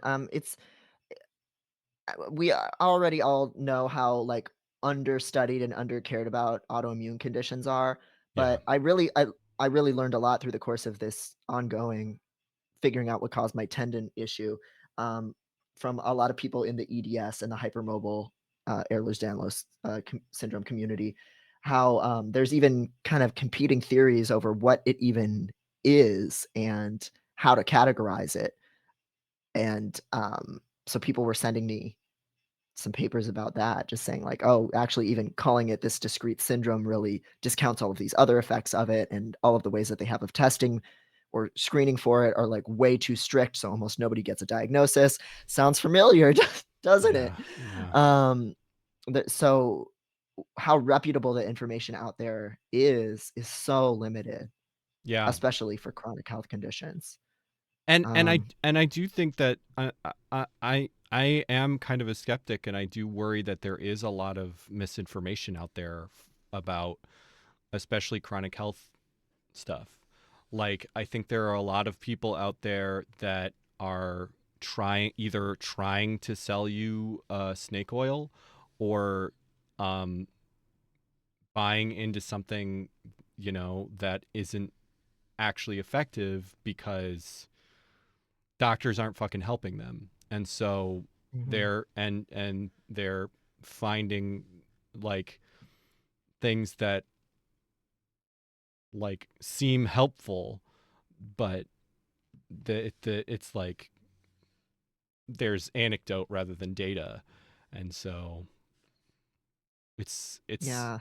it's a difficult thing, because I think we do need to be doing our own research. Like, very that's like a huge thing that I would just say is so important in medical advocacy, is you can't, unfortunately, I think that's the kind of the conclusion to this whole discussion, is you can't necessarily trust your doctors. um No. and you have to, like, they like, and that doesn't mean you don't trust them at all, no, anything they say. It is about like tempering your trust, and um knowing that you know your body better than anybody else. And Mhm. um doctors have huge blind spots, like fat phobia, like ableism, like racism, and Yeah. that um so you need to be the expert on yourself, and that should involve doing research on what's going on. But I do think that leaves you open to misinformation. And I don't think I have a good answer for how to guard yourself against misinformation, but it is out there. Yeah. Yeah, I mean, we've even talked about this in the context of, like, your mom and being kind of Yeah. anti-vax, and just the idea is people in a state of desperation when they've been failed by the medical establishment, they find these other communities that can often be super helpful, right? Like the long Yeah. COVID subreddit, I think Chicago was talking about being really great and helpful to them. But also you have a bunch of people who are in like a really desperate situation, who are trying a bunch of different things to try and reduce their suffering, and it's not all gonna work, it's all not gonna be reputable either, and then sometimes strange belief systems kind of morph there. I was just talking to other Devin Price about this stuff, with regard to, HIV advocacy and a lot of the big moments of HIV advocacy that we really see in, like, Dallas Buyers Club, right? Like, in all the movies and books. The drugs that a lot of those patients were advocating to get, that we, like, see it celebrated, they're like, "Oh, yeah, they pressured the FDA and they got access to those drugs didn't end up working, you know? It was Yeah. still a success of patient advocacy, but they didn't end up working. Like, there's a lot of different things that we're all throwing at the wall, and it's really, like, individual discernment is just all that you have at the end of the day, because no one necessarily knows what's going on, and you kind of have to make your own decisions about what you're gonna risk and how much you wanna just throw everything at the wall, which is Yeah. really tough. There's no one answer to this stuff. Yeah. And and then and then there's also just that experience that almost all of us have had to varying degrees of, like, what am I what am I making peace with that, like, this might not ever change? Like, which ones can't what symptoms or struggles can I do that for, you know? Yeah. Or does it seem like that's the situation? And that's it's so fucking unfair, Yeah. and really tough.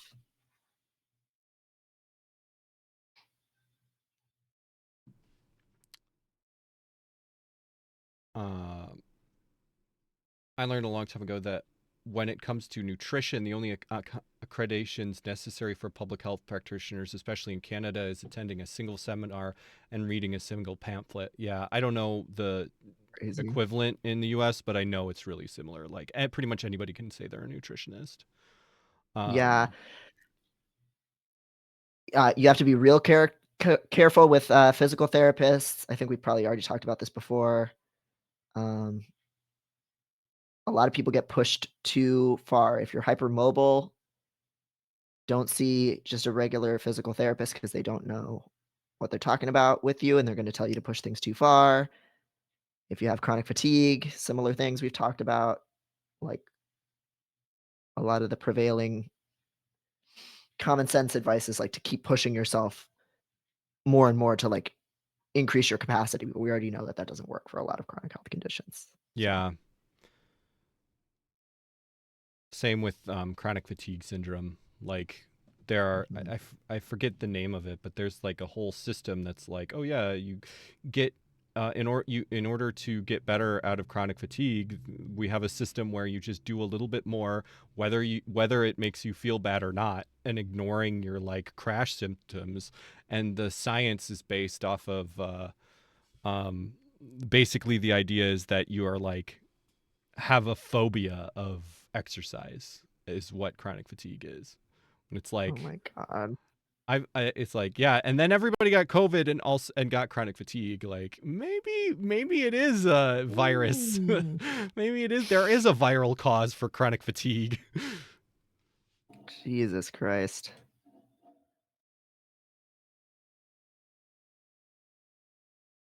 Um, my PT was the one who caught my hypermobility and was so good and careful about my posture and my and the position of my joints. I really liked her. There are good ones out there. There are. I really agree with that. And I think that's true for all like all medical stuff. There is good people out there, and they are so fucking important. Um, Yeah. Yeah, that was something I was really quick to ask about when they referred me to hand therapy. I was like, "Does this guy know anything about hypermobility? Because 'Cause I'm not trying to fuck my shit up." And they kinda walked me through, okay, he's the hand therapist they assigned me had such and such amount of, like, additional training, and I really grilled him about everything. Um, and then I was just getting advice for, like, "Oh, what should my desk look like?" Like, "How should I be lifting weights in general? I don't wanna mess up any other, like, joints." Like, so yeah, they are out there. It seems like awareness is increasing, but I have definitely had can't pretty take it good. easy Yeah, on I 'em. have no idea about like with physical therapy in general what the like norm is, but I've found physical therapists to be pretty good in general. Chiropractors are not doctors, and their whole practice is based on what a guy said ghosts told him in his dream. Yep, chiropractic Yes, is dangerous too. very yes dangerous. I think they've done some studies, and like there was like some very specific conditions that it did slightly better than chance, like, but I mean, barely. no, and chiropractic adjustments are the leading predictor of strokes in people under, I think it's 35. Oh my god, So, that's fucked. I didn't yeah, know that. yeah, so that shit can, especially if they're doing anything with your fucking neck and head, they can cause you to have a stroke. They can rupture shit. So, Ugh. I know a lot of people who like going to the chiropractor. They love the cracky crack. I get it, but don't do I it. know. Just have s I loved just the have somebody walk on your chiropractor. back. I know. I love the chiropractor. I wish it was real. Yeah. I wish the ghosts knew what they were doing. Yeah.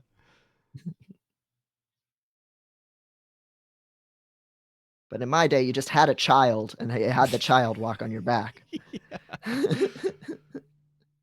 Just have to wait about 6 years. I was told to do more PT for my shoulder issues. I'm considering if it's actually worth it to spend the money on copays or just do exercises on my own combined with sports massage. it's such that shit is so. It's like I don't know, man. That COVID Yeah. specialist that I was talking about, she's been helpful, but also I like she's not covered in the same way by my insurance, and it's like $150 or more every session, and I'm supposed to see her every 3 months. That's expensive as hell for somebody that I don't know how much I can trust. Right. Yeah. Yeah, there's so much grilling you have to do to figure out if you're gonna trust their advice and what's useful to you. Like, for me, I found it useful getting an outside perspective on just, like, finding out that just naturally, like, that just, like, this is too much, like, not me cranking it, just, like, me just, like, diagnosed medically too limp-wristed, like Faggot disease. I literally have faggot disease, like, that it was, like, exceptional, that he was like, "This is beyond fucked." Like, that was good to know. It's like, "Okay, I guess I do need to literally wrap my wrists when I'm lifting weights because this shit shouldn't be swinging around like a inflatable arm man." Literally, Rolando at U Chicago be like and then somebody sent him a screenshot of me talking about him on Instagram, so then we had Oh my god. so then we Here, had to it talk was about that. behind your camera. There we go. Yes. He was lurking before.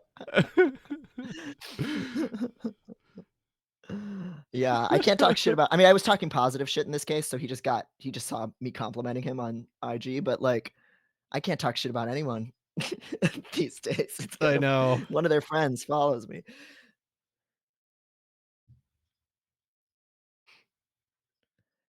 Um, Sleepy Lily 101, me when I got a massage and the lady moved my arm and out loud went, "Whoa."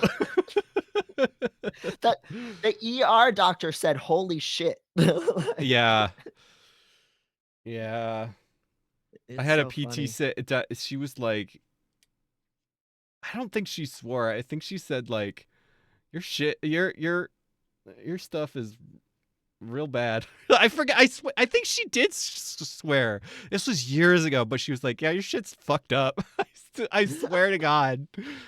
And did that feel validating or Yes, how did that feel? Yeah. because it's just like, for me, it felt like, oh, okay, I'm not just being a little baby.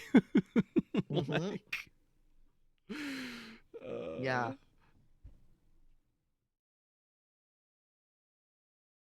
I had my doctor physically jump when my knee popped incredibly loudly when she was testing it. Yeah, that was you asserting dominance in the encounter. "Look out." T Yeah, posing sniper.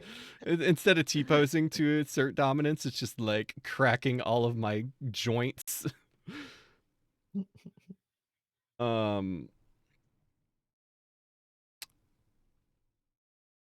Trying to think if there's major parts of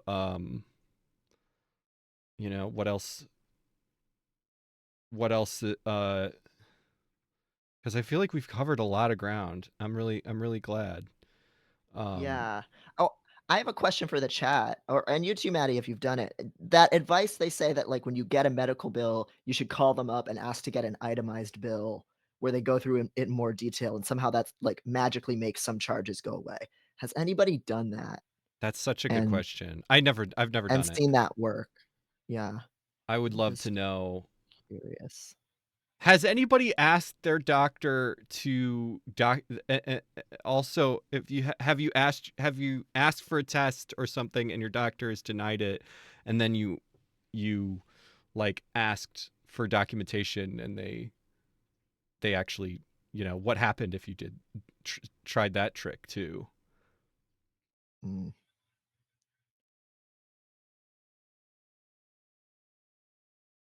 Haven't had the opportunity, except like I got billed for $900 for an ambulance when I was forcibly institutionalized. Had to play phone tag about that one. But did you get it?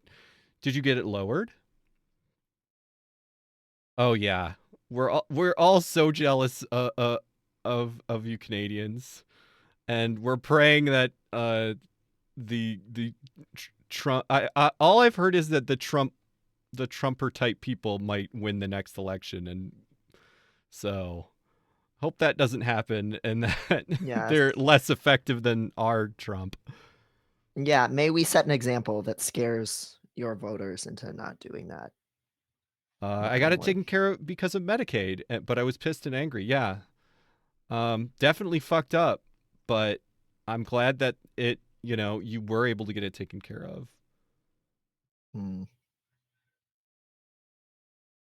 Um, yeah, they're gonna have us balancing humors. yes. When you're losing all your blood, you can't complain about other stuff Yeah. bothering you, so it works. I'm pursuing POTS diagnosis and treatment before tackling EDS because I'm not about to start PT with no energy. Yeah. Mm, Yeah, that's that's a another huge. element of strategy. Yeah, like what order you're doing things in, especially when things take so long. Yeah. And especially when so many different, like, medications and things, like, can interact with other things, like, it's such a rat king of Yeah. shit to decide about and manage. Jeremy Plasma? That yeah, I don't know if you saw that on the Discord, but they've taken to calling the guy, the blood boy guy, Jeremy Jeremy Plasma. Plasma. That's really He's funny. like Jeremy Fragrance. Fragrance, but that guy's so funny. Oh my god. What? I love him. God, He's a there was a queen. what just happened? There was we can do a very brief little piss course if I can remember Yes. the details. Um it was going around on Blue Sky. I think it was something that was tweeted, but I only saw it on Blue Sky. Oh, right. Let me see if I can find it. What is his real name? Brian Johnson? Yes.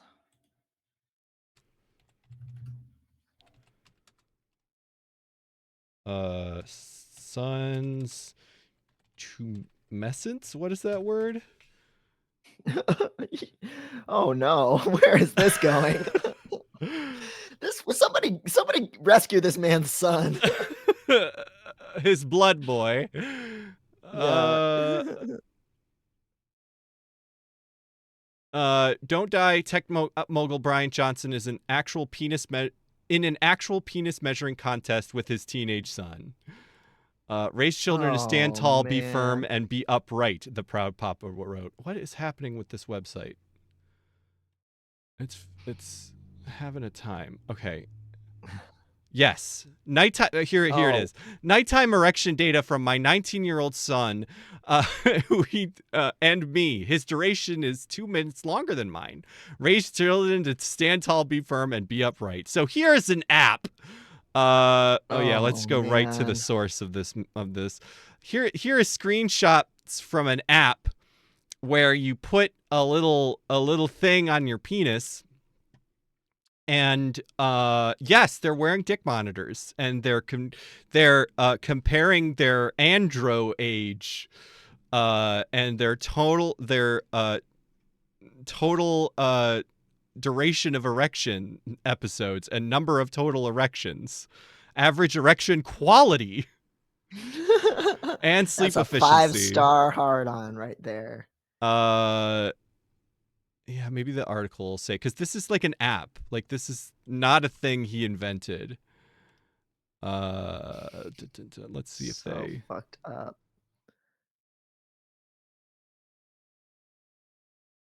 Um, he retweeted his father's boner chart, adding, "I'm Oh. grateful for the way my father raised me."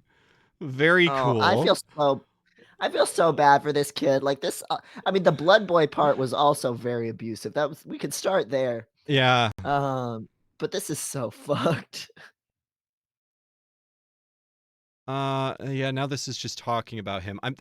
Somebody was saying what that, because it is just like an app. Like, this is the new thing, is like Fitbit for different things. Which Mhm. I should, it brings up a thing I should talk about, which is that I am trying something like that. I am trying, and this is uh visible health, which I have actually found very helpful. It's very expensive. I can't really like advocate for it because of how expensive it is, but it is like a it's a armband that tracks your heart rate and gives you like uh my friend calls visible the imp.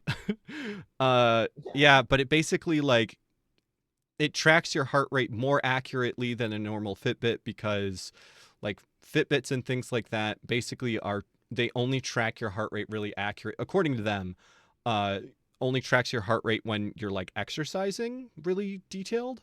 Um and uh so and then it finds like your like it really accurately based off of like past data finds your heart rate in like rest when it goes like when it goes from rest to activity to exertion, and it tracks your heart rate really accurately and shows it going between those two things, and it uses that to basically gives you a certain amount of pace points every day, and then based on how your heart rate, how much like activity you've done based on your heart rate, it like shows you using more or less pace points, so you can kind of be like, oh yeah, I've used like it kind of has a little thing that shows like if you're going to get 10 today, this is how much you should be at. So it shows you whether you've gone over or gone under, and you can kind of, and it has helped. I I found some things. One thing that I found was I binged Severance.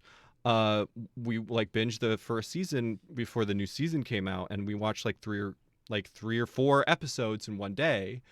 And I looked at this, and my heart rate was in, even though I was in my recliner, my heart rate was actually in activity level the whole time because it's a tense Mm. show.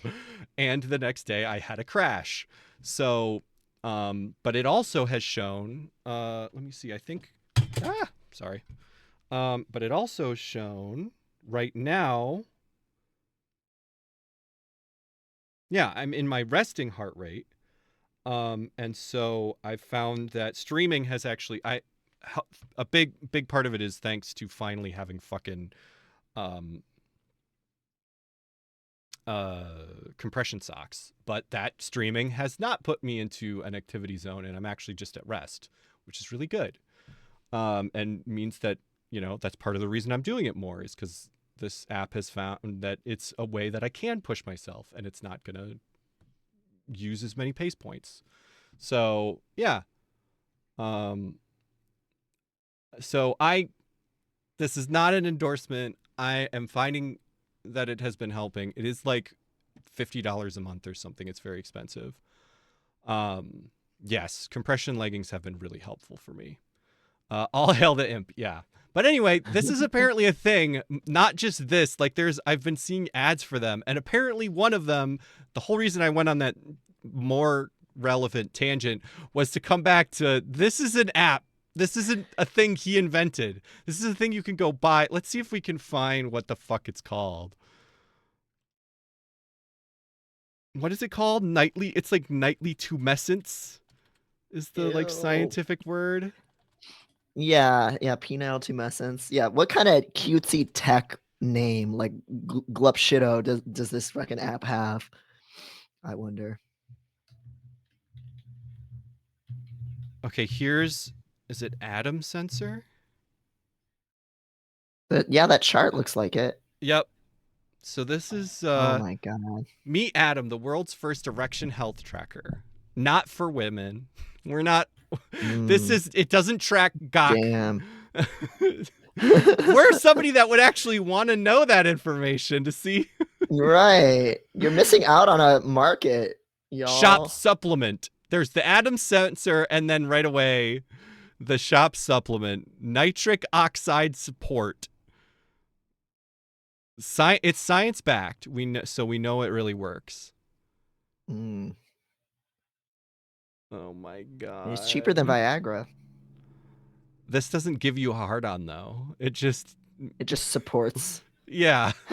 Like it's It not just gently breeze underneath.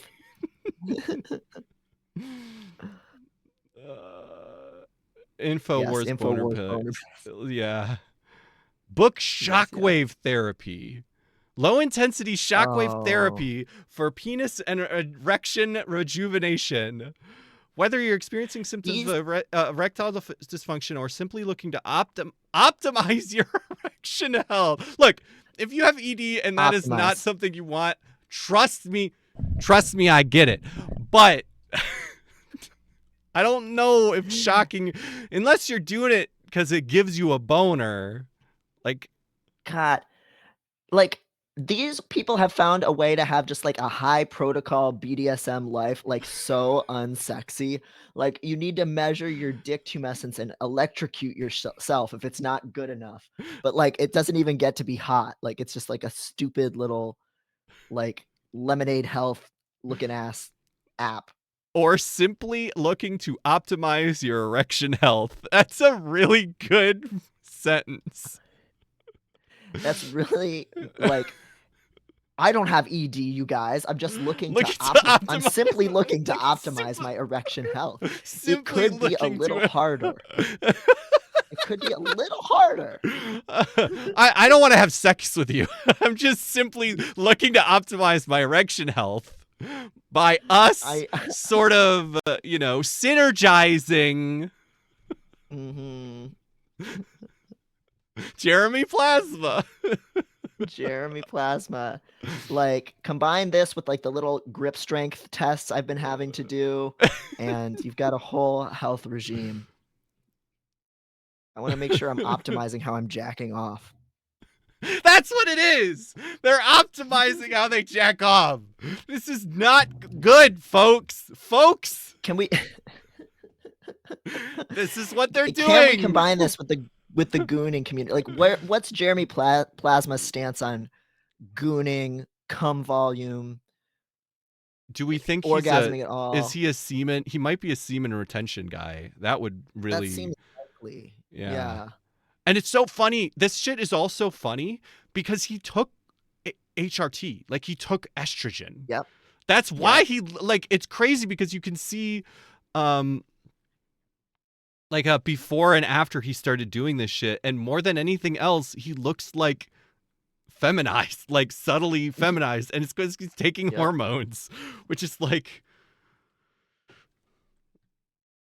Like, you didn't need to do all this other stuff. You could have just taken the hormones if you want to take the hormones. yes, like And like learning like his age recently on the Discord was such a jump scare to me because it's like I assumed, yeah, look at that. I know. Like, okay. Okay, snatched. Great. Good for you, but you didn't need to do all this other stuff. Yeah, because women live longer. Yeah, that's exactly what it is. And it's like he's as femme as I am. What the hell? Exactly. He's so femme. Oh, What is this man's deal? he's so wild.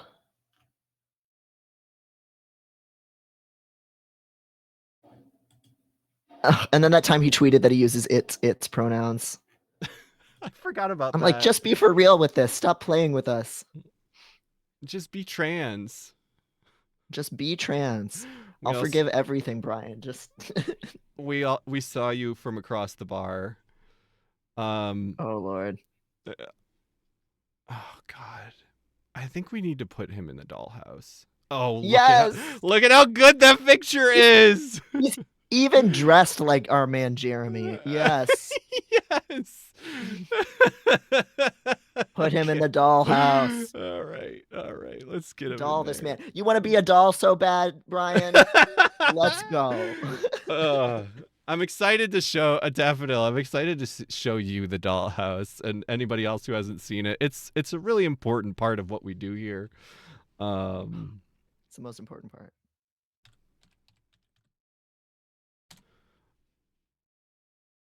All right, I Force have to dolled. Very funny. dollification. Yes. Oh, look at how good that is.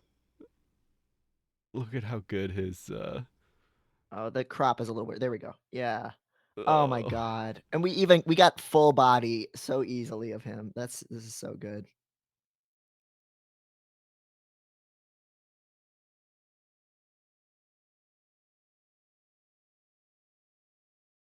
All right. Here's the Oh yeah, I forgot Oh, about Tweety. there's me. There's trans mask Tweety. Ah! I forgot about him. I haven't. Every time I put on a stupid, way too big shirt, I get mad. With the tails chain, yeah, we did that. Good shit. Oops. Oh. Oh. A little space Banish travel him to there. the Taylor Swift realm. Where does Brian Johnson go? So Oh this is our man. dollhouse. If you haven't seen, we have lots of friends in the dollhouse, like Joyce Carol Oates and Agnes Callard and Ron Paul and Germa and Trinity Matrix and Vera Drew. Oh. Oh, I should drop the Agnes lore. Did I put that in the Discord already? I can't remember. I think you did, but you should say it anyway. Okay, so I was recording the audiobook for my next book last week, and there's a line in the chapter on autistic relationships where I bring up Agnes Callard. And the audio engineer afterward, she was like, I was trying to remember why I recognized that name. And she was in here last week recording her book. And she said she was just like you described. She came in with all these like funky, bright patterned clothes.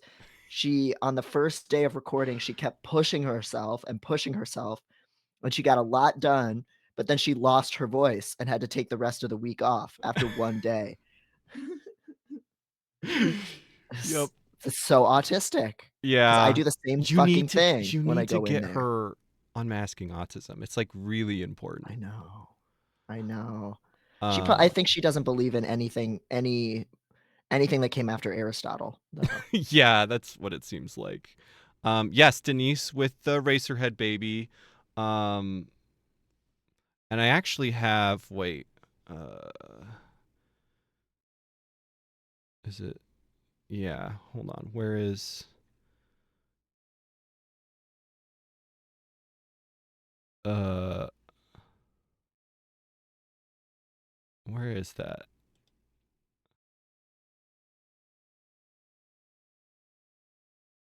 There we go. Where where did it go? I'm trying to find your beautiful board, but I don't know where it went. Wait, what? Oh, Trans Peaks. Oh yeah, there it is. It's in here. Murder board. There we go. There we go. There it Oh, is.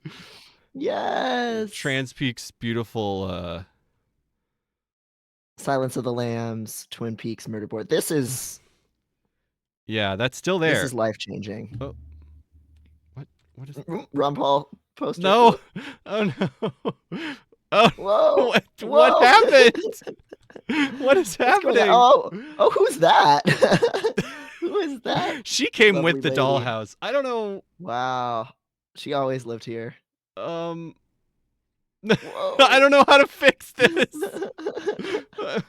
Wait, hold on. Oh. Oh. Okay. Oh. All right. We're going to have to be careful with that.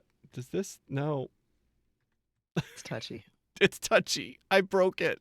Where do we want? There's a lot here. There's a lot here. Where do we want Brian Johnson? He could also go in the Taylor Swift house. I mean, where do you go to do blood transfusions and measure your dick with your son? A bedroom, I guess. Yeah, a bedroom, a bathroom. Could he be alone? Should he be alone? He could go in the attic with Gollum, with Smeagol. Oh God. There's something there. Oh God. I need to. This is so broken. What happened? I don't understand what happened. So it's just moving on its own? Yeah, I broke it. I I I broke it somehow. Um and I don't know why it's broken, but um here. Well, let's put him in there. I'm not entirely sure how to fix that. Maybe he could go with oh wait. He was over top of us. Wow. Oh, he He's should go with the everywhere. estradiol valerate. That's where he should Oh, go. yeah. You're right. That's the right answer. Um, Here we go. This is where he needs to go.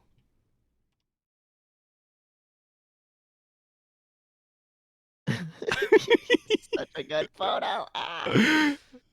There we go. There we go. Oh my god. Let's see if I can zoom in on him without everything breaking. Nope. There he is. I can't stop it zooming. Whoa. Discretion shot. You can't stare right I at him for genuinely too don't know long. why that is happening. It was I know I tried to improve it and it worked. I don't know why it's not working anymore. um Ah, the substance room. Yes, he took the substance. oh my god. Okay, He who in the wishes. chat would take the substance? I Would haven't anybody seen take it this? yet. I haven't seen it. I need to. Okay, no spoilers, just who would anybody take the substance? Would you? No, from the substance. The We substance can't from the tell you. substance. Sure, okay.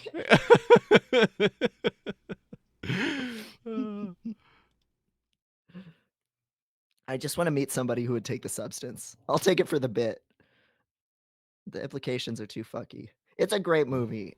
I It's know. very yucky. I need to see it. I've been meaning to see it.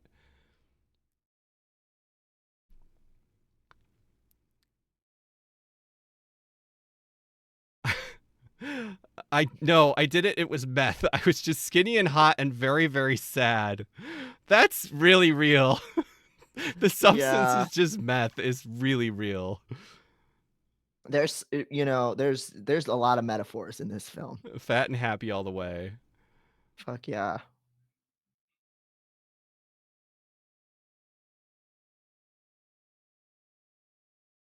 Yeah, it's a Yes. movie called The Substance. Yeah.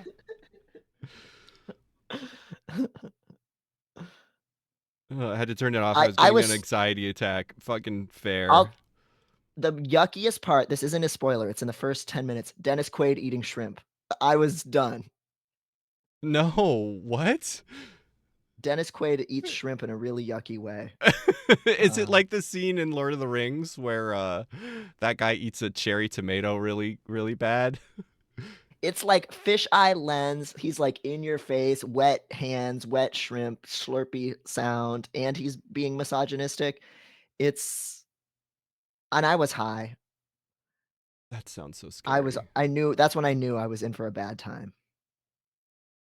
And he's an awful person, yes. And I went home that same day and I watched the Reagan movie that Dennis Quaid is also in. The Reagan biopic. Did I fix? Okay, okay. I figured out why. I figured out what was broken. I don't know why it broke the way it did, but I literally just needed to be in a different screen in Sammy. When you're editing the Oh, okay. deck, it changes things. So yeah, we can be back in here now and Fuck see yeah. him. He's Oh my too god. big. He's way too big. Yeah, there's no way this man is tall, right? With like all of his complexes. Yeah, Let me Google see. it. But I will say, Kendrick Lamar 5'5", so everybody celebrate that. Um, I made Short King him. I made him. 5'11". Okay, so yeah, So almost 6 foot. yeah, Probably has a complex about not quite being 6 foot. yeah, and I'm sure anytime you get a man's height, you'd have to assume it's an inch under what he's saying. Um, so the way we size this stuff is we know that the doorways are typically 6 feet, about 6 feet tall.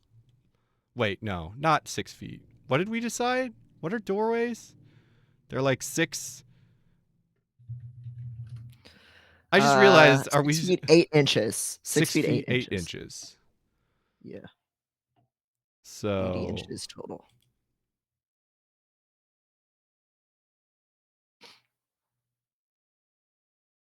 something like that. He can be smaller than.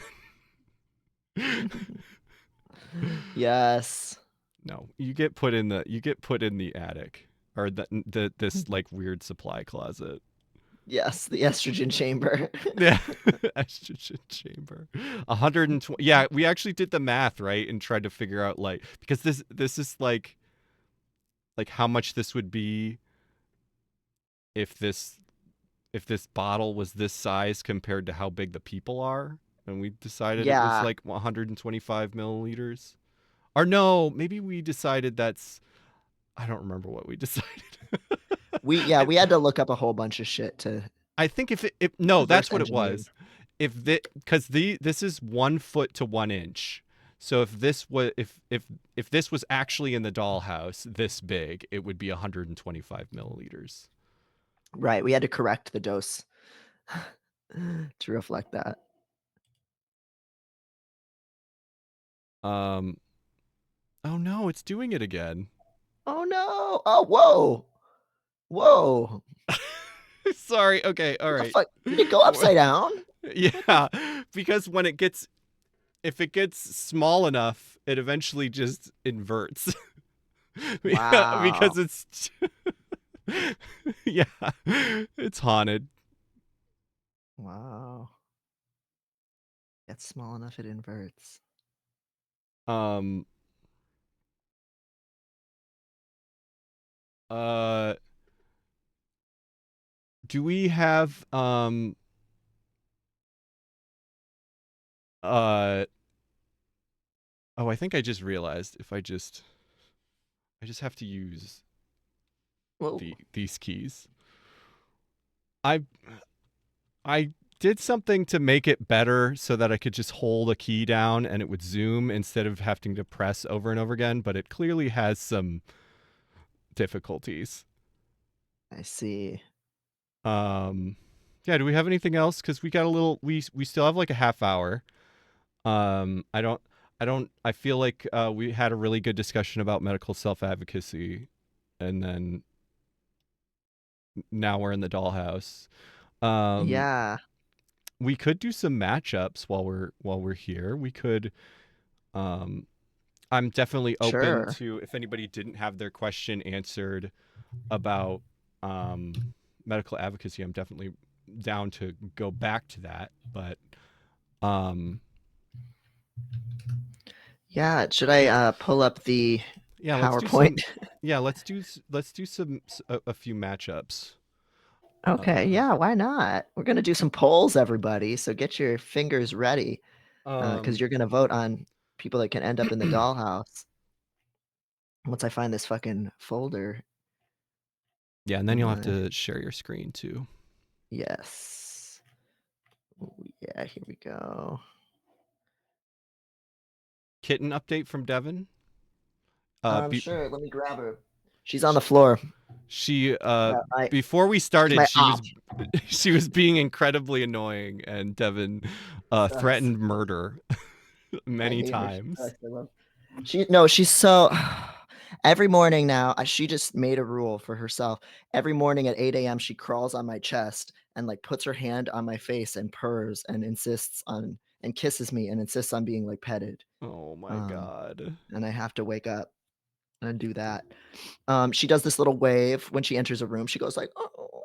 It's so cute. Um, and she's getting big. She's filling out. She's on the floor. Should How have. old I don't how think old is she about?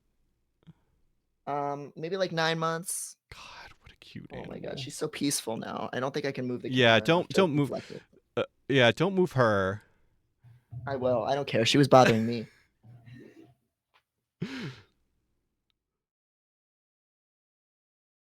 Ugh. Oh, Oh my God, she is getting big. She's so big. she's got chunky belly. She's just chilling.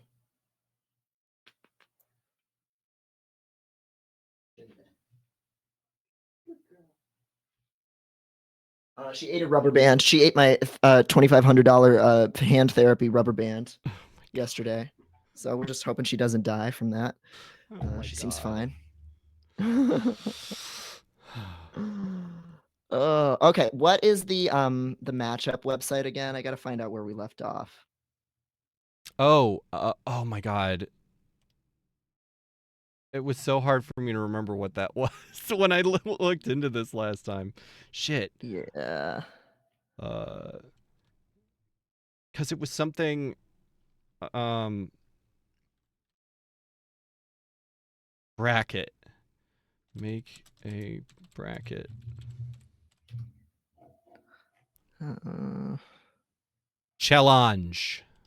Challenge. Oh yeah, it's a weird ass name. Yeah. Challenge. Oh, that's right. I Right. actually changed something. I fucking retconned some shit that I didn't. What? Yeah, I just made a decision about a thing. Oh my god. Am I Won't logged let me in? log in. I'm logged in. Okay. Um,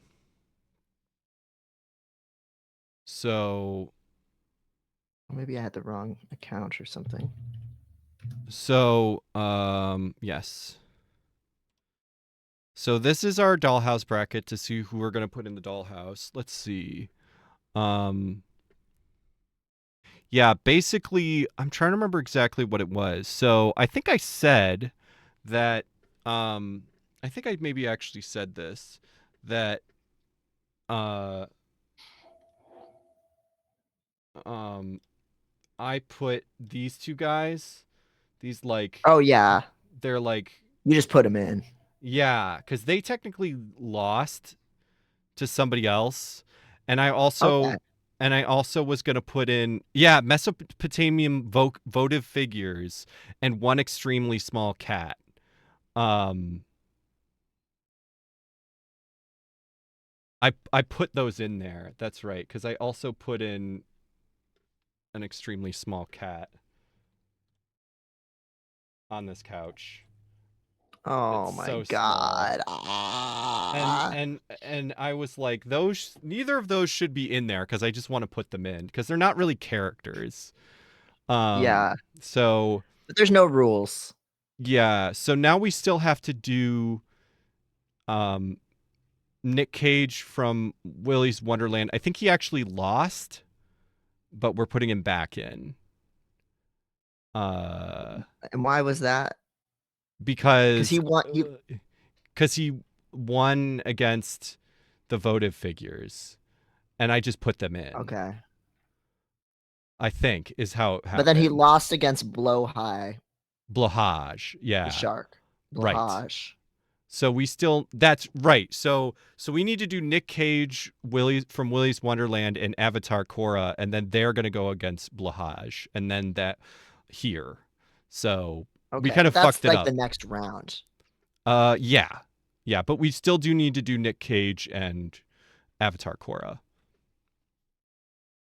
So we I don't I understand why we would be back on him again when we already did him. because Is it because it like vacated a slot, yes, basically I basically? he went against Mesopotamian votive figures and lost. But Hmm. now Mesopotamian votive figures are just in there without like I realized I never should have put him in there. So now he won against somebody that is just wasn't supposed to be in there in the first place. So now he gets a chance against somebody who should be in there. And, um and then whoever wins that will go against Blahaj, which um, originally won against Avatar Korra. It makes Okay. sense. I remember. I can't. I'm explaining it badly, but it does make sense. I just Okay. we're So it. that's Yeah, our first poll. I think so. Yeah. Okay. So what is Um, it? let's do Nick Cage from Willy's Wonderland and Avatar Korra. I don't actually remember if that's who we should be doing next. I don't remember where we are in the order, but Well, yeah, just look at the we chart. finish If you look at the brackets, it'll show you what's next. Or right. if you pull it up, I can tell you. Because for Yeah, some reason because it won't let me log in. oh right, sorry. I forgot I wasn't on the right. I wasn't on the right yeah, so Okay. So yeah, this so is we our can bracket. scroll. Yeah. Is that everybody?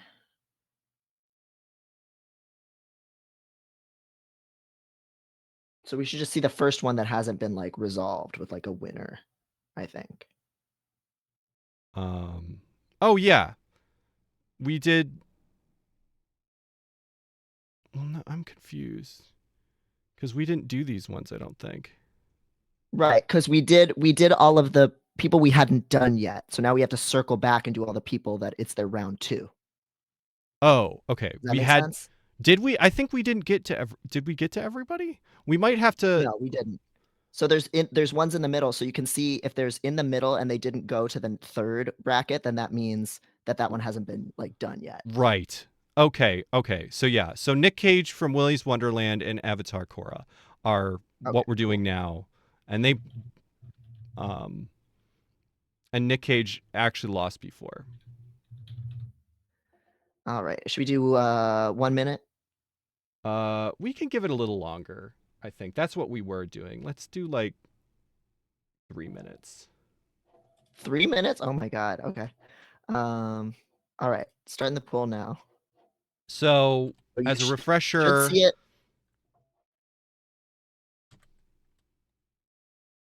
yeah, I see it. So you can vote. You should be able to vote if you're on who, and this is who's gonna possibly get put into this dollhouse. Nick Cage from Willy's Wonderland. Which is their like Five Nights at Freddy's Yeah, it's type a knockoff Five Nights at Freddy's. ripoff. Yeah. Um, extremely good. He doesn't Yes. say a single word in the whole movie. He's Nick Cage is also the reason why all of the animatronic animals they chose are most of them are reptiles because he likes reptiles. This man just does what he wants. Or Avatar Korra, our favorite gay, Bisexual. bisexual. It's true. Sorry. Yeah. Um, bisexual brown Popping the woman. biggest bottles. Mm-hmm. Iconic Tumblr moment. Yep.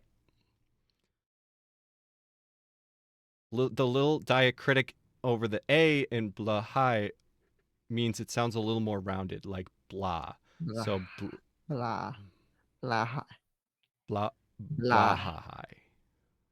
Wait, which blah. A is it? I don't remember.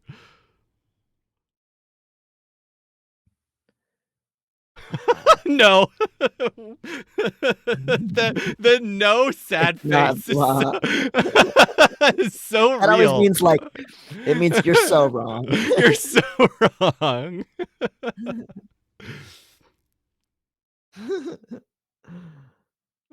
We deserve it. No, it's good. We try to learn how to pronounce things here. We Yeah. do try.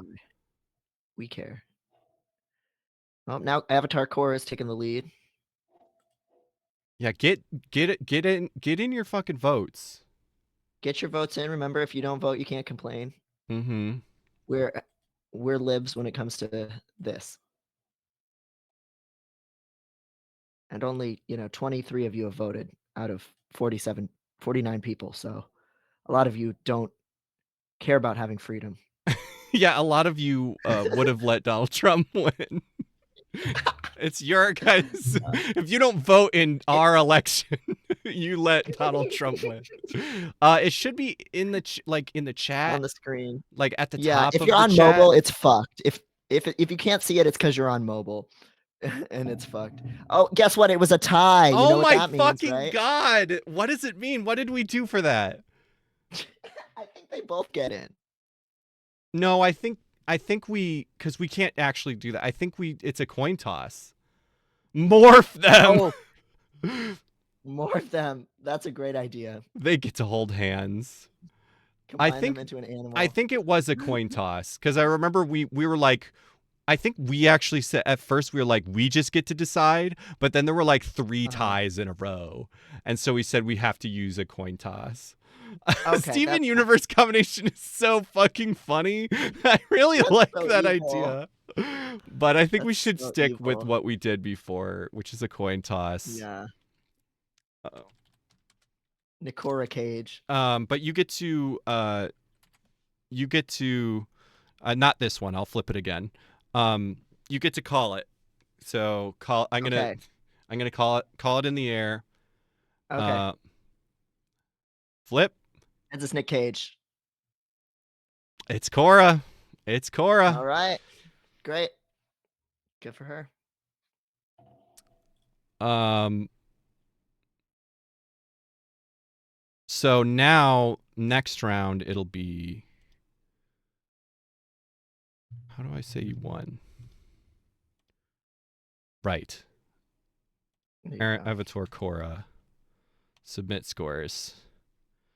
And this says one extremely small cat, but it's actually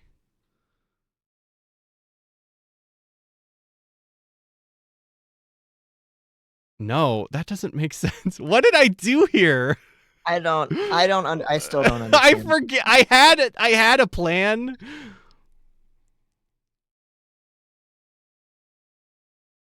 We'll worry Did you about just that change later. things? I'll just unfuck it Yeah. later.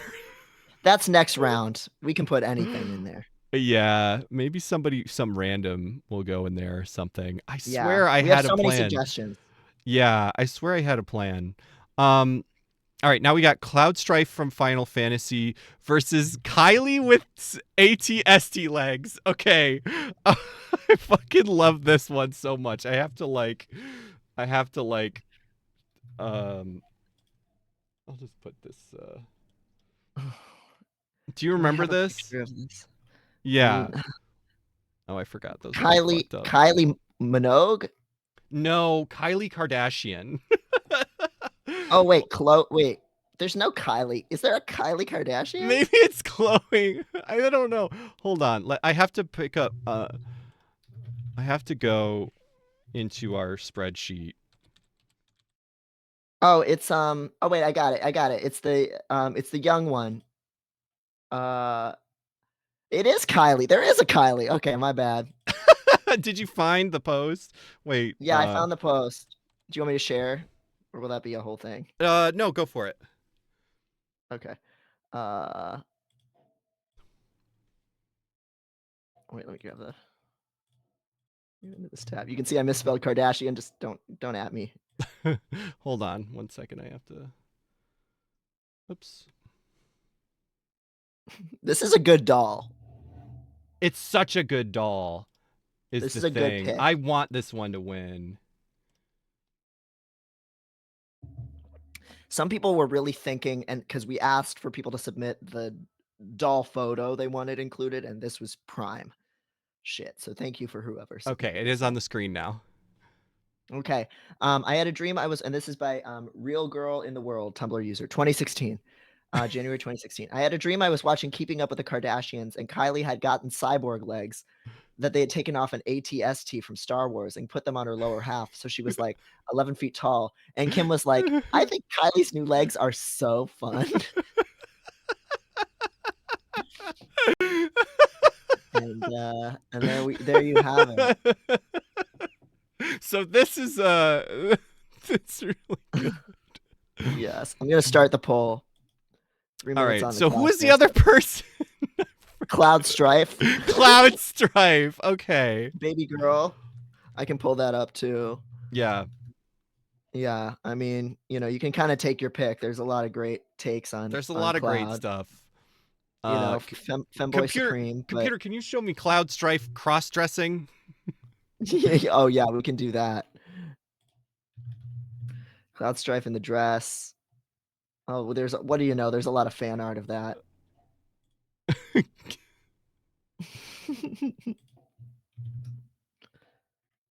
Oh, he has multiple dresses. I didn't know that.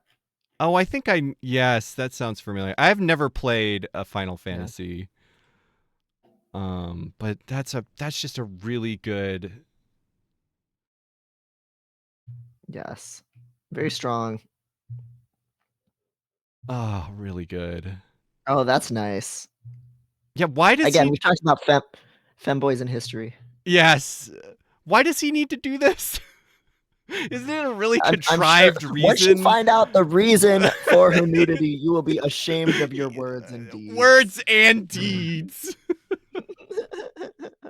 We got a 100% vote for Kylie K with ATST legs right now with 11 votes. Nobody Half gonna the vote time is for on the this clock. femboy? God, everybody's so femboy phobic these days. due Shaking to my due to damn woke. head. due to woke. Literally due to No one woke. is voting Literally for due to woke. femboy. Definitely, I've had Yeah. enough of this femboy.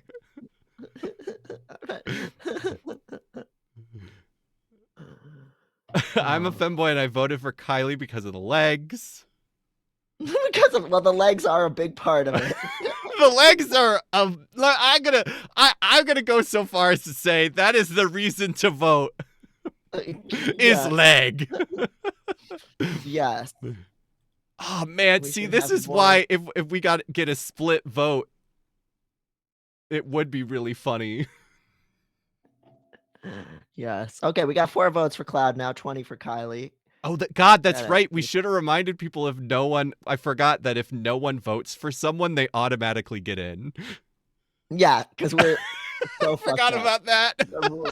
When we first, if you want to see the chat just rebel and hate us so much, watch the first doll bracket stream because the rules make no sense and it pisses people the I fuck didn't. off. I So feel like people were into the rules making no sense, but maybe I'm remembering what I some want to people were very remember. autistic. I love our rules. We actually have more people. We have only added people to the dollhouse that have lost their matchups because every round we were doing like random chants of the AT, and it's Kylie K with ATSD legs Woo! by a Yes, mile, by a as it mile. should be. Great job, everybody. So she she doesn't get in yet. No, this this is just one of many battles for Oh her. my god. So basically the way this is going to work is because originally this was just a bracket to see who's going to get in, but obviously there's too many fucking people on this bracket for only one of these people to get in. So it's actually going to be the results of the next the next level of the bracket. Everybody's going to get in, but then whoever wins that bracket and is the final one, they're going to get multiple poses and like Oh, they're we're going to gonna be get animations. they're going to get animations and multiple poses and stuff. Um so a bunch of these people are going to get in. Yes. I forgot about that part. Yeah. That was a new addition cuz it wouldn't make it doing we've spent It's gonna take fucking years. 4 streams on this goddamn and we have more submissions. You could go and still submit to the next time we do this, but we're going to do it better next time. Yeah, we have a system. We're gonna have it really fast, like sports betting. Yes, Severus Snape versus Sufjan Stevens. That was the fucking shit. Didn't like nobody fucking vote for Snape cuz our chat is moral and pure. I can't remember. Sufjan's not in the house though, so I don't think it was a sweep. No, it would have been Snape would have been in the house if it was a sweep. Cuz Oh, that's right. the loser of a sweep gets in. That's right. Yeah, so you have to sometimes you have to use your vote to block. You have to vote for someone to block them from getting in. It's game theory. It makes sense. Think about it. uh okay. Should we do one more? Yeah. Yeah, let's do it. Some of these What I do you feel got? like did we not go in order cuz some of these have Yes, because we did everybody that wasn't a repeat first, and then we okay. like Okay, circled so back. that's why. Okay, so some of these people okay, that makes sense. Um so we Because if have you look, it actually numbers the brackets, and so we actually went in order. right. Oh yeah. Okay, weird. All right. So we have um right? Oh no, Odo already won that. Yeah, so you just look for the first like gap. There you go. Yeah. Right. Okay. So fuck. We got in no, not that one. Yes, Melba that one. Animal Crossing or Lady Dimitrescu? Okay, this one I do have a slide for because it hasn't gotten changed. Melba Animal Crossing. Oh fuck, I don't know how to spell it. Lady Dimitre Dimitrescu. Fuck it, I don't care. Yeah, it's Uh, Dimitrescu. Dimitrescu, but it's pronounced Dimitrescu. Melba is the okay. koala. Yes, I'll show it in just a second because I got the PowerPoint. Uh, okay, We can look at I'll the put that in my dolls. screen share tab here. Did Okay. I does this work? Did I make this work? Oh yeah, it does. Look at this. Okay. Now it's on the does Wait, that oh work? yeah, it's on the screen. Yeah. Yeah. No, I can't put your Uh, screen on there. It's not working, but dang. all right. Here. Okay. Yeah. So here they are. Um, Melba from Animal Crossing. I'll start the poll and the big woman. Oh, that's hard. Melba's really It's cute. Melba's cute. I love the soft, like fuzzy texture they give them nowadays. But I think one is more iconic. I think Lady Dimitrescu is more iconic Yeah, for I've dressed up as Lady Dimitrescu before. That was really fun. Um, Have you played any Animal Crossing, Maddie? yeah, I played the new one and the app. Who's your favorite little guy? Uh, tomato? No, ketchup. I'm I don't even care about Animal Crossing. I enjoyed it. Never like it never really got its hooks into me. Um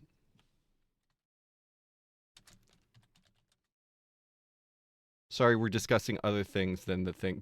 Everybody vote. Lady Yes. Demetret. You all I'll let me look her up really quick. If you don't know, If you then you were don't not around a couple know, years ago. oh, look at her. Fake fans. Look at her. Fake tall woman fans.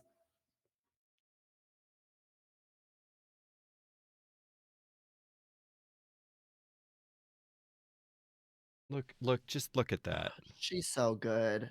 She's so good. She throws men around and calls them man things. She Yes. got big swords. She got claw hand. She's got a bunch of Big, women. she has women that are daughters and she probably has sex with. So, there's some. Yeah. And she turns into a monster. Oh yeah. That's really good. Everything about her's cool. She rips off Ethan's hand and throws him around a lot. Um, but Very strong. Melba Animal Crossing is really cute. I don't know anything about She's her, very cute. but she's really cute. Yeah. She doesn't look like she's one of the mean ones that make fun of you. Or they used to be meaner in the old games. I know that's they should be mean. Here's a punk rock Melba, which is really that Ooh, somebody has that's drawn. Looks cute. like in crayon, which I really love. Yes. Oh, crochet Aw. Melba. Little amigurumi. She looks very gentle. She does. All right, almost up, and And And looks like it's gonna be big Lady women rights, Lady Big Dimitrescu. Big women. Big women. Shout out to Let's big hear it for women. let's hear it for big women. Um yeah, she's cute. She's a cutie, but big women wins every time. Yep. Yes. Um so now that that's done, I'm obsessed with Tomato. I don't, like I said, I don't really give a shit about Animal Crossing. Like, Oh. it's a good game. It's not really for me, but look at this creature. They Ketchup, went off on some of the designs. ketchup. I would die for ketchup. It's Look cute. at ketchup. I like the cat that, like, looks like a Redditor. Oh yeah, and everybody puts in the maid outfit. Is that Lawrence? What is the name? Lawrence Raymond. Raymond. Raymond. Not everybody loves Raymond, But a lot of people do. but a lot of people do. Most people love Yes. Raymond. He's a Tumblr sexy man, that's right. He really is. He really is. He The literally maid is. outfit is what he's a lot known for. Um Oh, the sexy Egyptian cat. Yeah, I was watching a lot, I thought she was a Pokemon for a while there. I didn't 'Cause I understand that at all. I didn't not well, realize. because I watch porn of a lot of the same things. Yeah. It was just a CGI animal getting railed to me, but she's a little woman. Uh, Okay, yeah. what was I just gonna? What was the Raymond Poppy Pasta? Will that bring it up? Oh, it was like somebody was otherkin with him, right? And like, you don't deserve him. Yeah, here we go. Yeah. Um. Hello. I have been following your tweets for the past 2 days and have come to the conclusion that you do not deserve to have Raymond on your island. He is my comfort character, and seeing him in an environment not meant for him brings me anxiety. So I will be expecting a reply to this DM when you have him in boxes and ready to relinquish him to someone who will treasure him like he deserves.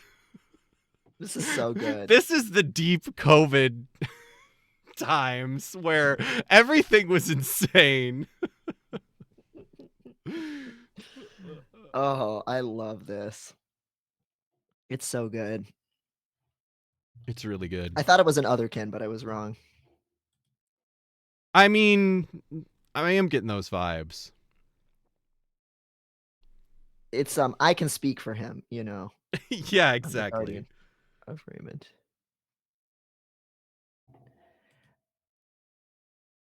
The put him in boxes means he's packing up to leave the town. If you're mean to someone on your island or you tell them to leave, they'll start packing up That's why and you leave. can do um basically Animal Crossing eugenics and have a pure Yes, race of deer or whatever. ethno state. Ethno state, yeah, Yeah, that's the word. yeah.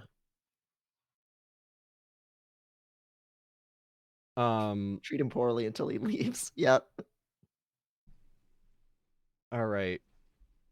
Well, it is 5. We did do some dolls. I'm glad we got to do some dolls. This was such a great conversation. Thank you so much everybody for hanging out. I didn't I meant to show this at the beginning too, but we have a wonderful contact page. This looks so good. I mean, it looks bad, Everybody, but on purpose. no, it looks like website. I feel so good. I feel like I'm on website. It's on website.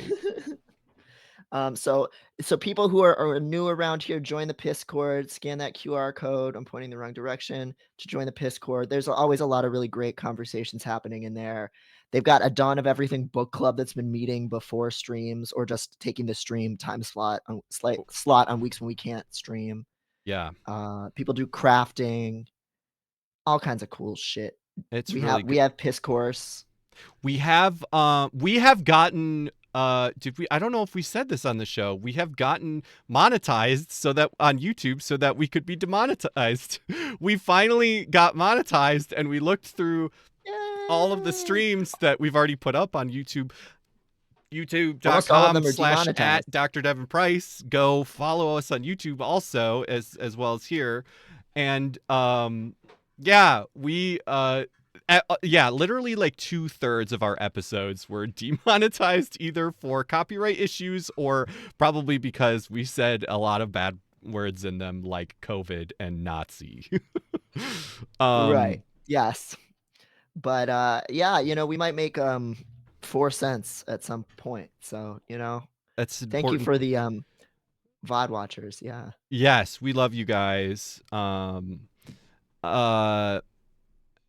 I am last time I checked, um let's see. I've been actually streaming more on my personal channel, twitch.tv/testdevice underscore. I strammed earlier this week and I strammed last week and it's been really fun and I want to do it more. I want to do it really regularly. And let me just check and see if it's still. Last Just time put I that in the looked, chat. yes. Yeah, I'm at 275 followers. You got 25 more followers and I can be at 300 followers. That doesn't mean anything. It doesn't change anything, but I think it would be cool. Yes. um It'd be nice. I would love that, Daph. Would you mind Medkit said, would you yeah, So so I just looked at the analytics and Medkip, I really appreciate the thought, but right now we have 491 eligible watch hours. And for that, so that's watch hours after we qualified. And for that, our estimated revenue is 85 cents. So I would say don't worry about it. yeah, don't worry about that. 400 hours, 500 hours almost is 85 cents. So thank you, but you're good. If you do want to watch some VODs, catch up on some VODs that you haven't um that maybe some streams you missed, do it on YouTube. I just think it's better to watch VODs. I mean, you can watch them here on Twitch, but also I have edited not there's some that I've edited which and the edited VODs are so much better. I've just done a light touch, but those are going to be the ones that have like their own. I've actually given their own little like Thumbnails that look their own nice. thumbnails. Yeah. Um, so we got scientific article. We read bad articles. A bad article and learn our D score. Adding German with our first time we did the Dollhouse. We talked to some people who were at Cal Poly Humboldt. I think it might be most of them. But yeah, those are great places to start if you want to catch up on our VODs. We could get a single Werther's original and then split it. Yes. Slicing it thinly like that one Mickey Mouse cartoon where he's slicing the ham, Oh but it's like yeah, that's window right. pane thin. Um all right. Well, let's oh, that was all Ooh, zoomed in. here's I the didn't realize guts. that. Yeah, my computer just died. Um Oh, shit. but I mean my laptop that I yeah, that's right. I dual wield computers on this fucking stream and I have two laptops. Let's find somebody to raid. Yeah. Nobody's super jumping out at me, so if you have anybody that you're excited about, let me know. Let me look at my following. Uh Syntherian is playing The Sims. let's do Big Hal Dottie again and see if he Okay. he does another raid song for us. Okay, do you want me to type that in? No, I think I got it. Okay, cool. The whatever that error was when they first changed this one, it seems like it's been fine. Yeah. they're watching Fleets, which is like they're watching brain rot uh reels and TikToks and shit. So Hell that's yeah. fun. All It's the right, weekend. we got that raid timer going. Say Nice. hi for us. Be only marginal, Be reasonably, so normal. be so normal. And thank you so much for hanging out. Thanks everybody who came, and yeah, we'll Yeah. see you on Yeah, the thanks for flip. being here, everyone. This was fun. Bye.